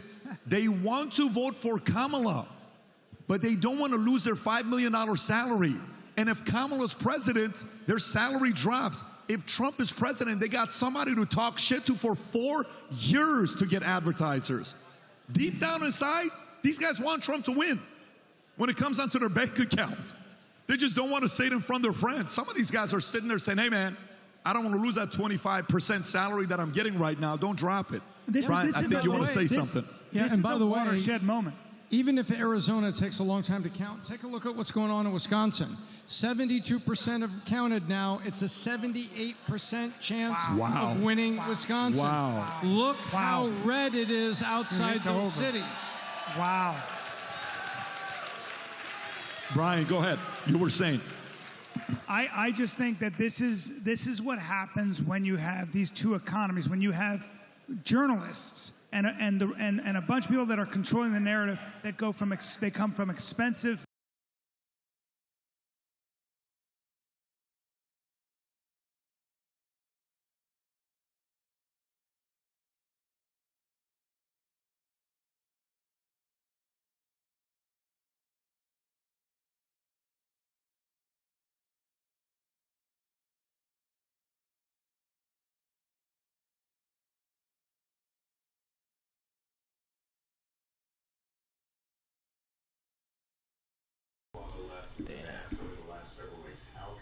Damn, what?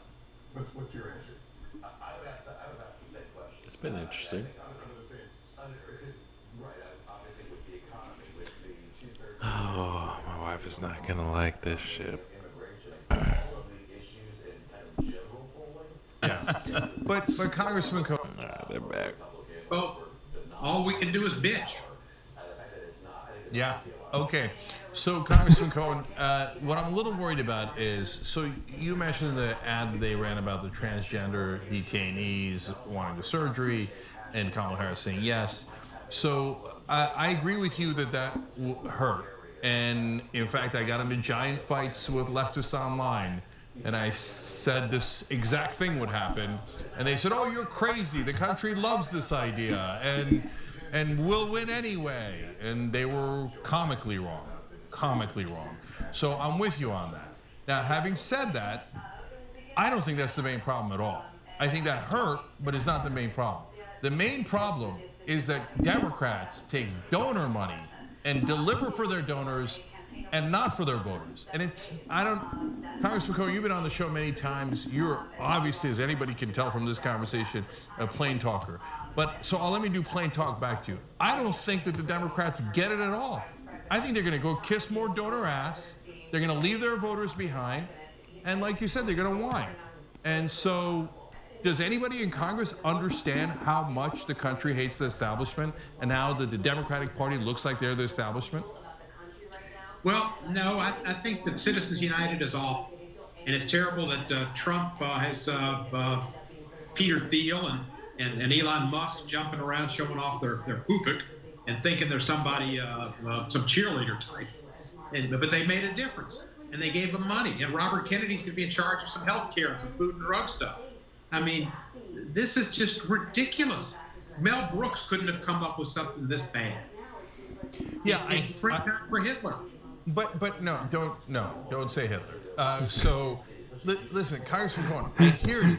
And so don't say Hitler. I think that it's going to be really bad. That's why I fought really hard. He's about to be president again. You probably don't want to be. But if you, we can't have it on our program. Party likely now is going to lose to him twice, and this guy's IQ is barely in the double digits. This guy's is talking about his IQ. Yeah, and it's barely in the double digits. Yeah, and so Donald Trump is. Anyway, next, let's see where Destiny's at with this. How's he handling it? Let's just fucking kill everyone out there and give it all to Israel. Jesus. Okay. I mean, Mr. Box, tell me, am I incorrect in my assumption? Bear in mind,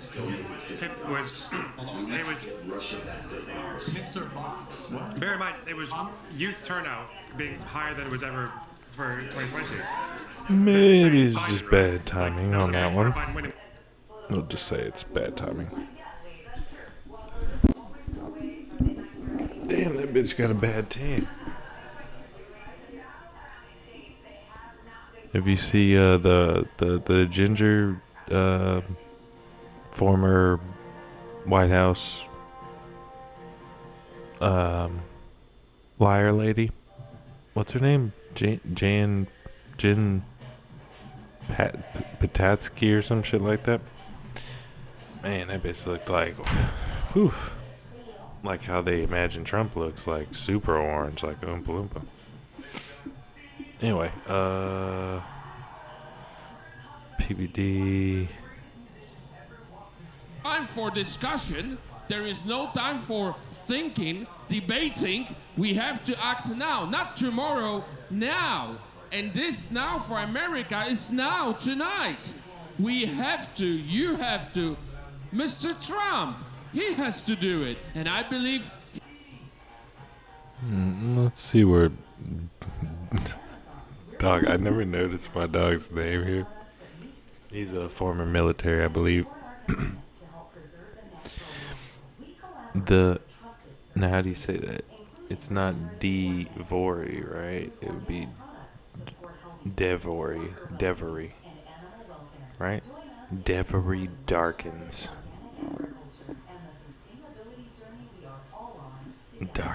All right. Anyway, let's see where he's at. All wanted to act like, oh yeah, you know, maybe he shouldn't run again. You guys knew he shouldn't have been running again all this time, right? It's like a catastrophic event has to take place for the legacy media to do the right thing, right? It's sad. It's really sad. That's why they don't trust the media anymore. Like, I didn't go to school for journalism, right? I didn't go to Yale or law, or not Yale or Yale, but I didn't go to Harvard. I didn't go to MIT. Why is it that I can simply go to google.com, do some research, crunch the numbers, and tell you what's going on, but these clowns can't seem to do that until all hell breaks loose, and now they want to start telling the truth? I mean, these guys, they're pathetic. I mean, it's only so their time is running out, is what I'm saying. You know, just going down this rabbit hole.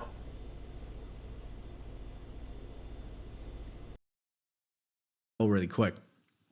There's a study done that said 30% of Americans are starting to get their news from YouTube. So it's only a matter of time. All right, let's keep going here. Oh yeah, I saw this post. This is an interesting thing. This is a parody, but this is an interesting thing for you guys to know. Joe Biden is not at Kamala Harris's headquarters. Joe Biden is not part of the Kamala Harris watch party. Tell me why that is. Tell me why that is. I find that to be interesting. Let's see here. These are all 2 hours ago. 8 minutes ago. That is very interesting. All right. Let's hear Steve Kornacki again. I think he deserves. I told you guys he's the only guy I can really tolerate on MSNBC. This is what the national popular vote is right now. Now, customarily, we've seen this the last two elections, 20 and 16, that Trump has led in the tally of the national popular vote, well into the night. And typically what you see certainly is California comes in late, and it takes a while to get all the vote counted there. And that's just a millions of vote margin for Democrats. So certainly this is going to change, and we're just starting to get California in. But outside of the core battleground, there are a couple things that I want to flag. A couple states that it's awfully late in the night, and we don't have calls on yet that I think a lot of folks might have expected we would. Let me start in Virginia, where 80% of the vote is now in. And Kamala Harris, you see, is ahead here by about 2.5 points in the count. But again, in 2020, this was a 10-point state for Joe Biden over Donald Trump. What's changed tonight? Where has Trump made progress in Virginia? Take a look here. Loudoun County. This is one, if you remember that governor's race in Virginia in 2021 when Glenn Youngkin won, we talked an awful lot about Loudoun County, suburbs, exurbs of Washington, D.C., just lightning fast growth here. Biden won this thing by 25 points. It's been getting leaps and bounds more Democratic. Look what happened in Loudoun County tonight. What had been a 25-point win for Joe Biden comes down to a 16-point win. And again. Yeah, it's all the same story, guys. We keep hearing the same thing, right? We keep hearing underperformance from her campaign, overperformance for Trump. Oh, our favorite Jessica from Fox News. Now, she's the Scott Jennings of Fox. Like Scott Jennings on CNN, she's him, but on Fox News, right? Her whole purpose is to counter everything that they say, okay? And yes, she is deranged with a lot of things that she say, but I am interested to see what she says about Trump here. It is in Democrats' nature to be anxious, and we are certainly at peak anxiousness. I think the conversation that you were having in the last panel about the Latino vote is really interesting. Some of these numbers are a little bit jaw-dropping, looking at, potentially 45% for Donald Trump in some states. And that is going to cause a real reckoning within the party and how we talk about, message to, and integrate, a huge part of our base typically in all of this. I would say, though, that the campaign and people that I've been speaking to have said nothing has been called. Our paths to 270 have not been blocked off. And as we continue to get more vote in, and I should add to the numbers that they messaged to you, Detroit is coming in. And Detroit had a very good day with in-person voting today.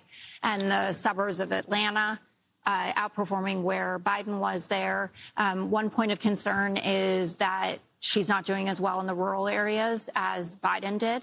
And that's something that they're paying attention to. But I'm hearing more and more from people that I'm speaking to, blue wall, blue wall. And this morning we were talking about, well, if you pick up North Carolina and Georgia, again, they're not off the map. But it is feeling like more of that laser focus on the easiest route.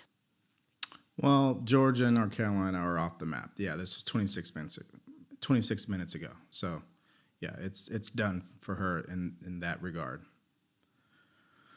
Let's see here. This is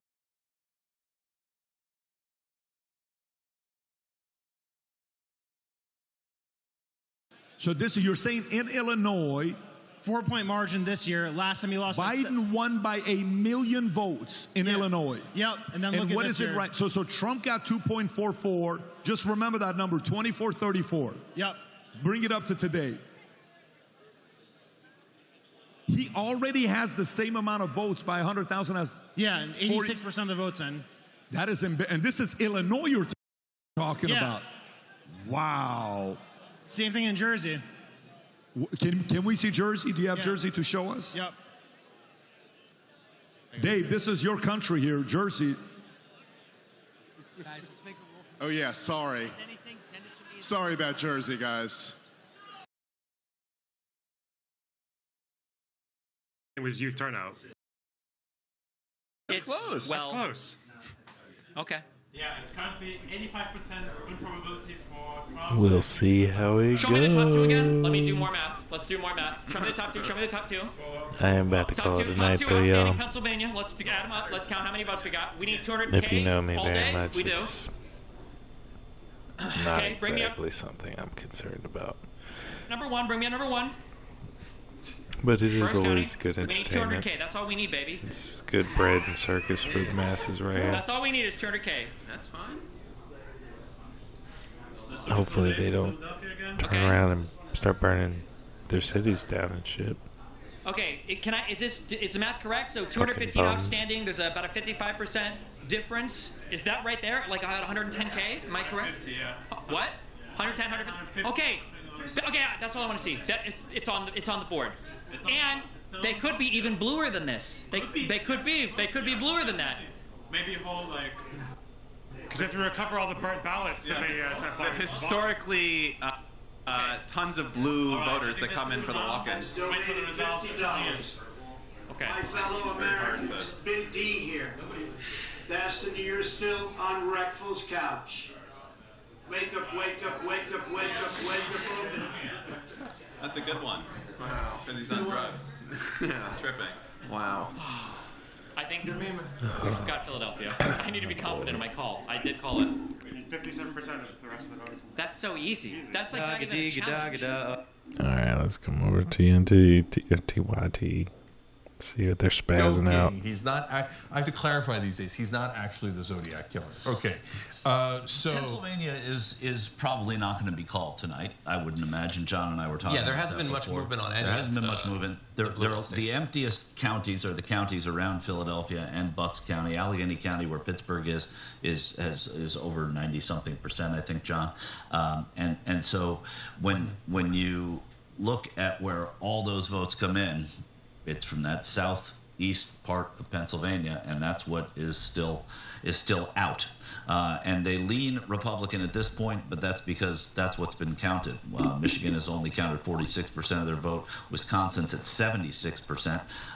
Trump is up by 4 there, but when you go to the Wisconsin map, you see Dane County, which is where Madison is, has been largely counted. But when you go south, to Greene County, just below that, and Rock County, which are good counties for Harris, Iowa County as well, they haven't been counted as much. And Milwaukee County is only at 58%.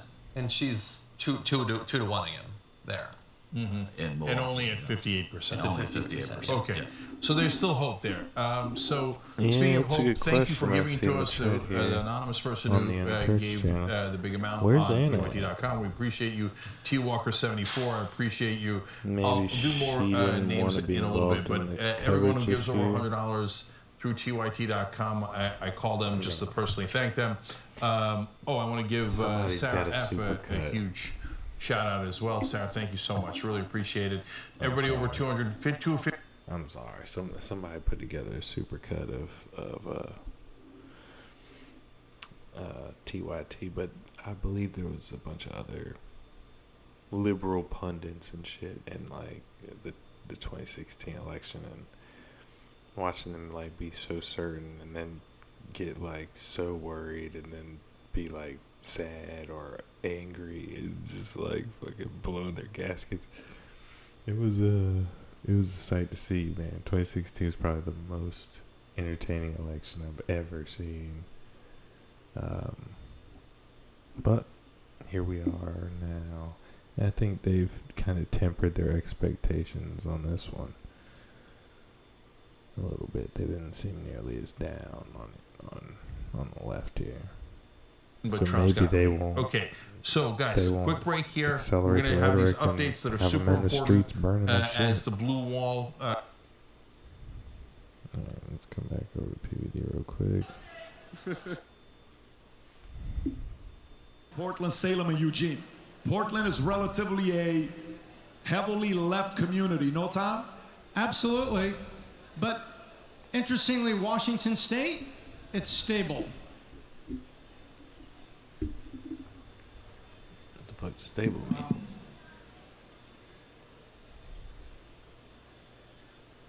Stable for Trump. When do you think we'll hear about Pennsylvania?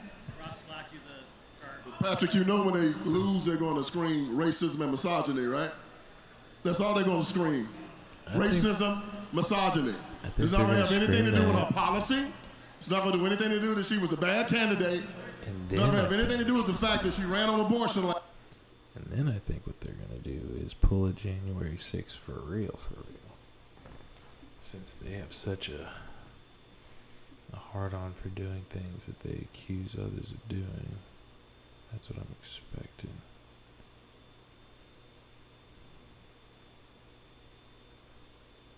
What's he looking at? He's looking at Twitter still. I'm just making sure there's no buy me coffee questions. No. No, there ain't. Continues to come in. Unhinged. Turkish. Okay, they're taking a little break from being unhinged. Let's come over to this unhinged jaw over here. This swivel jaw hanger, man. Okay, well. And Mr. Champagne by himself. If you get one of the numbers, if you get a 940. Oh, no, Reaches I don't need beneath to. the We've table won. or something. Yeah, you need the fucking 1,000. We've won this. Oh, do you want to check in on our friends? Hold on. Oh, no. This is the only reason why we've been able to keep together that, okay? When I used to land in League, sometimes when I would feel like really shit, if I could just troll Mr. Moon, I would feel better with myself. Oh, I wonder how Moon's doing. Well, better than us right now, because he's never going to have Trump as a president again. Okay. Also, plus side, Trump wins. There's like a 80% chance that he can't run again. No, wait. Because 20% chance that they fundamentally alter the rules and the fabric of our country, and they make it so that they can vote for a third term. Yeah, but okay. God, Emperor. Now that we've hit midnight. Oh no! Hold on. They're still going. They're gonna be good. Will come out and speak. Good times. Oh. No. It's about to be. It becomes clear that I don't know. I'm really struggling to know how. You're struggling a lot, buddy. Struggling all fucking night. To wait for results. Because He's like, just wait one more minute. Sleep. Yeah, like Nervous you know, laughter. For intents and purposes, chat. Like, we were planning on. It's midnight now. I mean, I think we can give it a few minutes to see if Trump is going to speak. Although he tends to go very long, I don't have the energy for a 2-hour. You don't have any energy left, buddy. Speech, so I wouldn't. Expelled be it all, surprised losing. If we start to wind down. It's Please, no. It's okay. See, he's a nice spirits. He could be way worse. You gotta understand, these people are real. Like Josiah, he really cares, and like this is. Oh, what, as opposed to me, who doesn't care? Fuck you. I take it. You don't care. Out of touch. I take it as New a given Yorker. that you care. Thank but you. People like. I think Josiah's a true believer, and so I feel for him. Peace Girl, how are you feeling right now? Look at these guys. I feel horrible. I feel sad. I feel really sad. You think it might be over? I think. What do you mean, the election? You think it might be over? What might be over? Like it's just like it's over. The election, let's not go there. You're thinking that the campaign of Kamala Harris is metaphorically, jumping off the chair right about.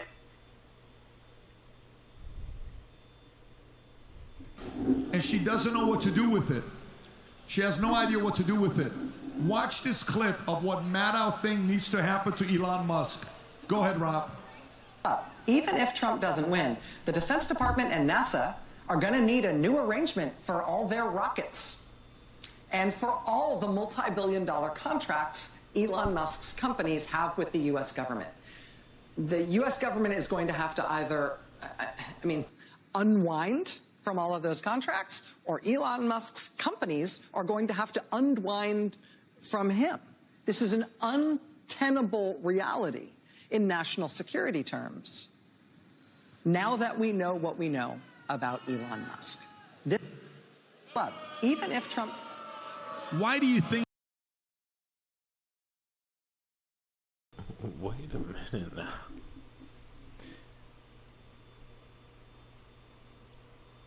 Of all the industries that you're gonna be concerned with, right? Space travel? Number one, you ain't going nowhere. Number two, look up Operation Paperclip. Nazis filled the ranks of NASA. Don't act like it's some holy fucking program.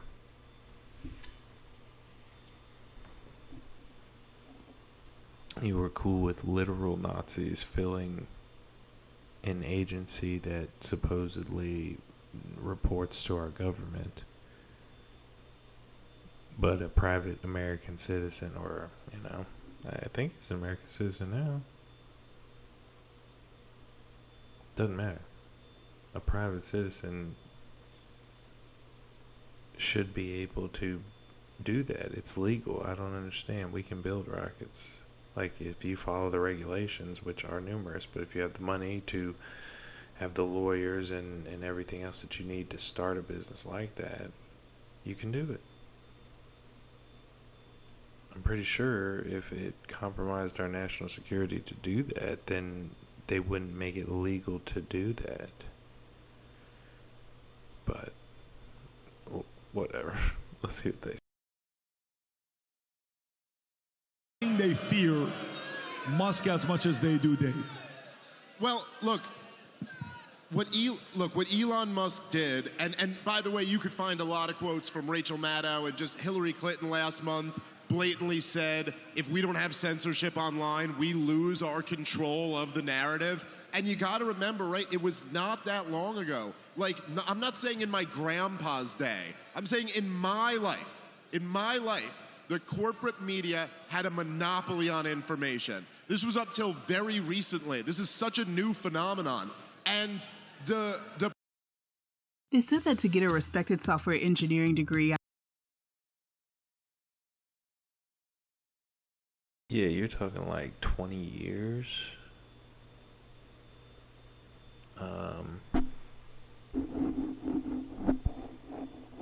And really even until just recently, when people streaming themselves became like really accessible with the technology and the platforms.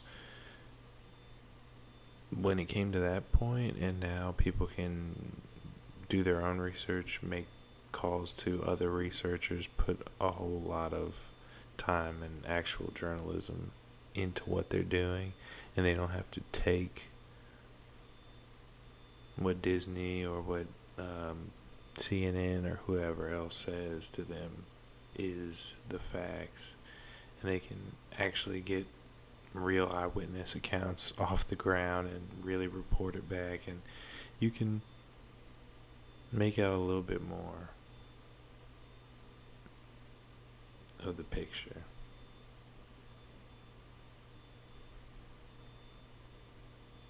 You see a little bit more of the smoke in the fire, and hopefully less of the larger picture is eluding you. Harris in, but in the end, you know, if they didn't make their numbers and essentially exceed the numbers that Joe Biden had in the suburbs, and I think we have to be blunt about why. Black voters came through for Kamala Harris. White women voters did not.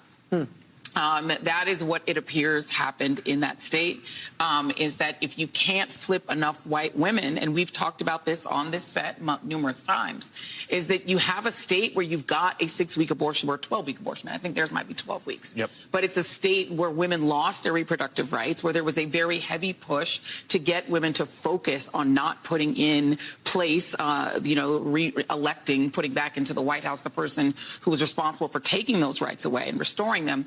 But that message obviously was not enough to get enough white women to vote for Vice President Harris, a fellow woman. This will be the second opportunity that white women in this country have to change the way that they interact with the patriarchy. And, you know, God bless Shannon Watts, who has tried to have that conversation.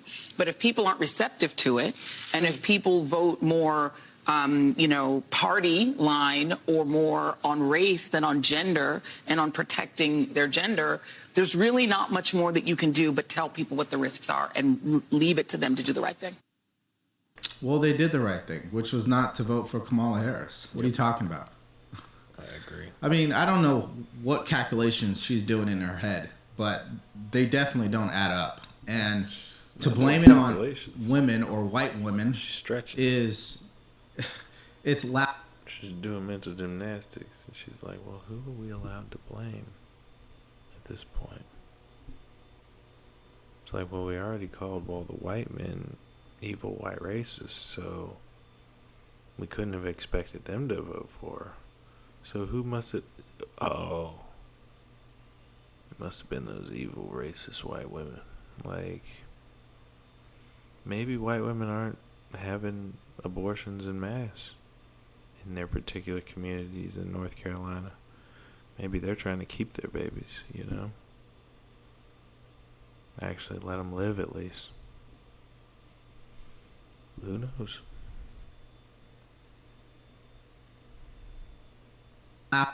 They wouldn't buy so much into the propaganda, but again, clearly the propaganda, according to her, didn't work. And so now she wants to blame the voters. Don't blame the voters.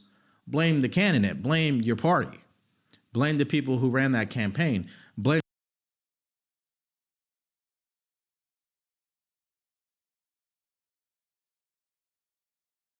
And she's going to have to do it in Michigan. In order to do that, she's going to have to, see the trends change in the cities. So, like, in the suburbs outside the cities. I'm going to go now to Michigan, and we can look at where the votes still.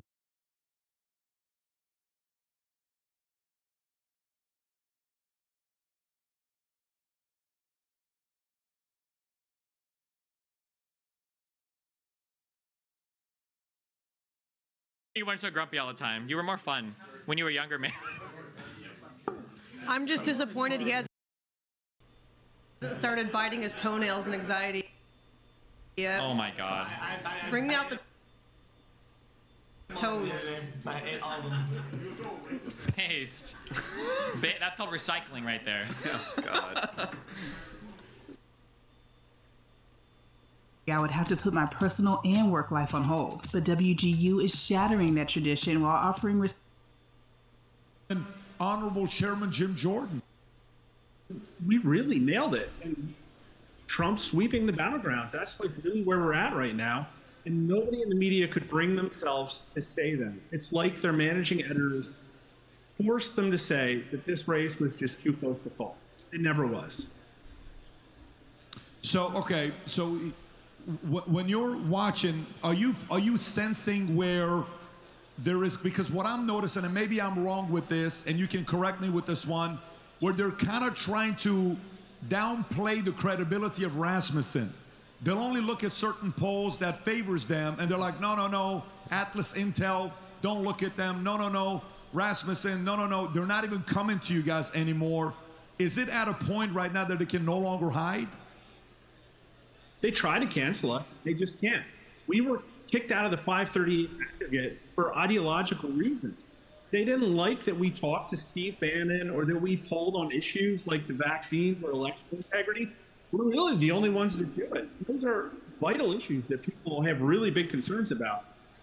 So they couldn't get rid of us, and it was really unfortunate that we were showing that the race was basically locked in because people know who Trump is. He's been campaigning for this for like 10 years now.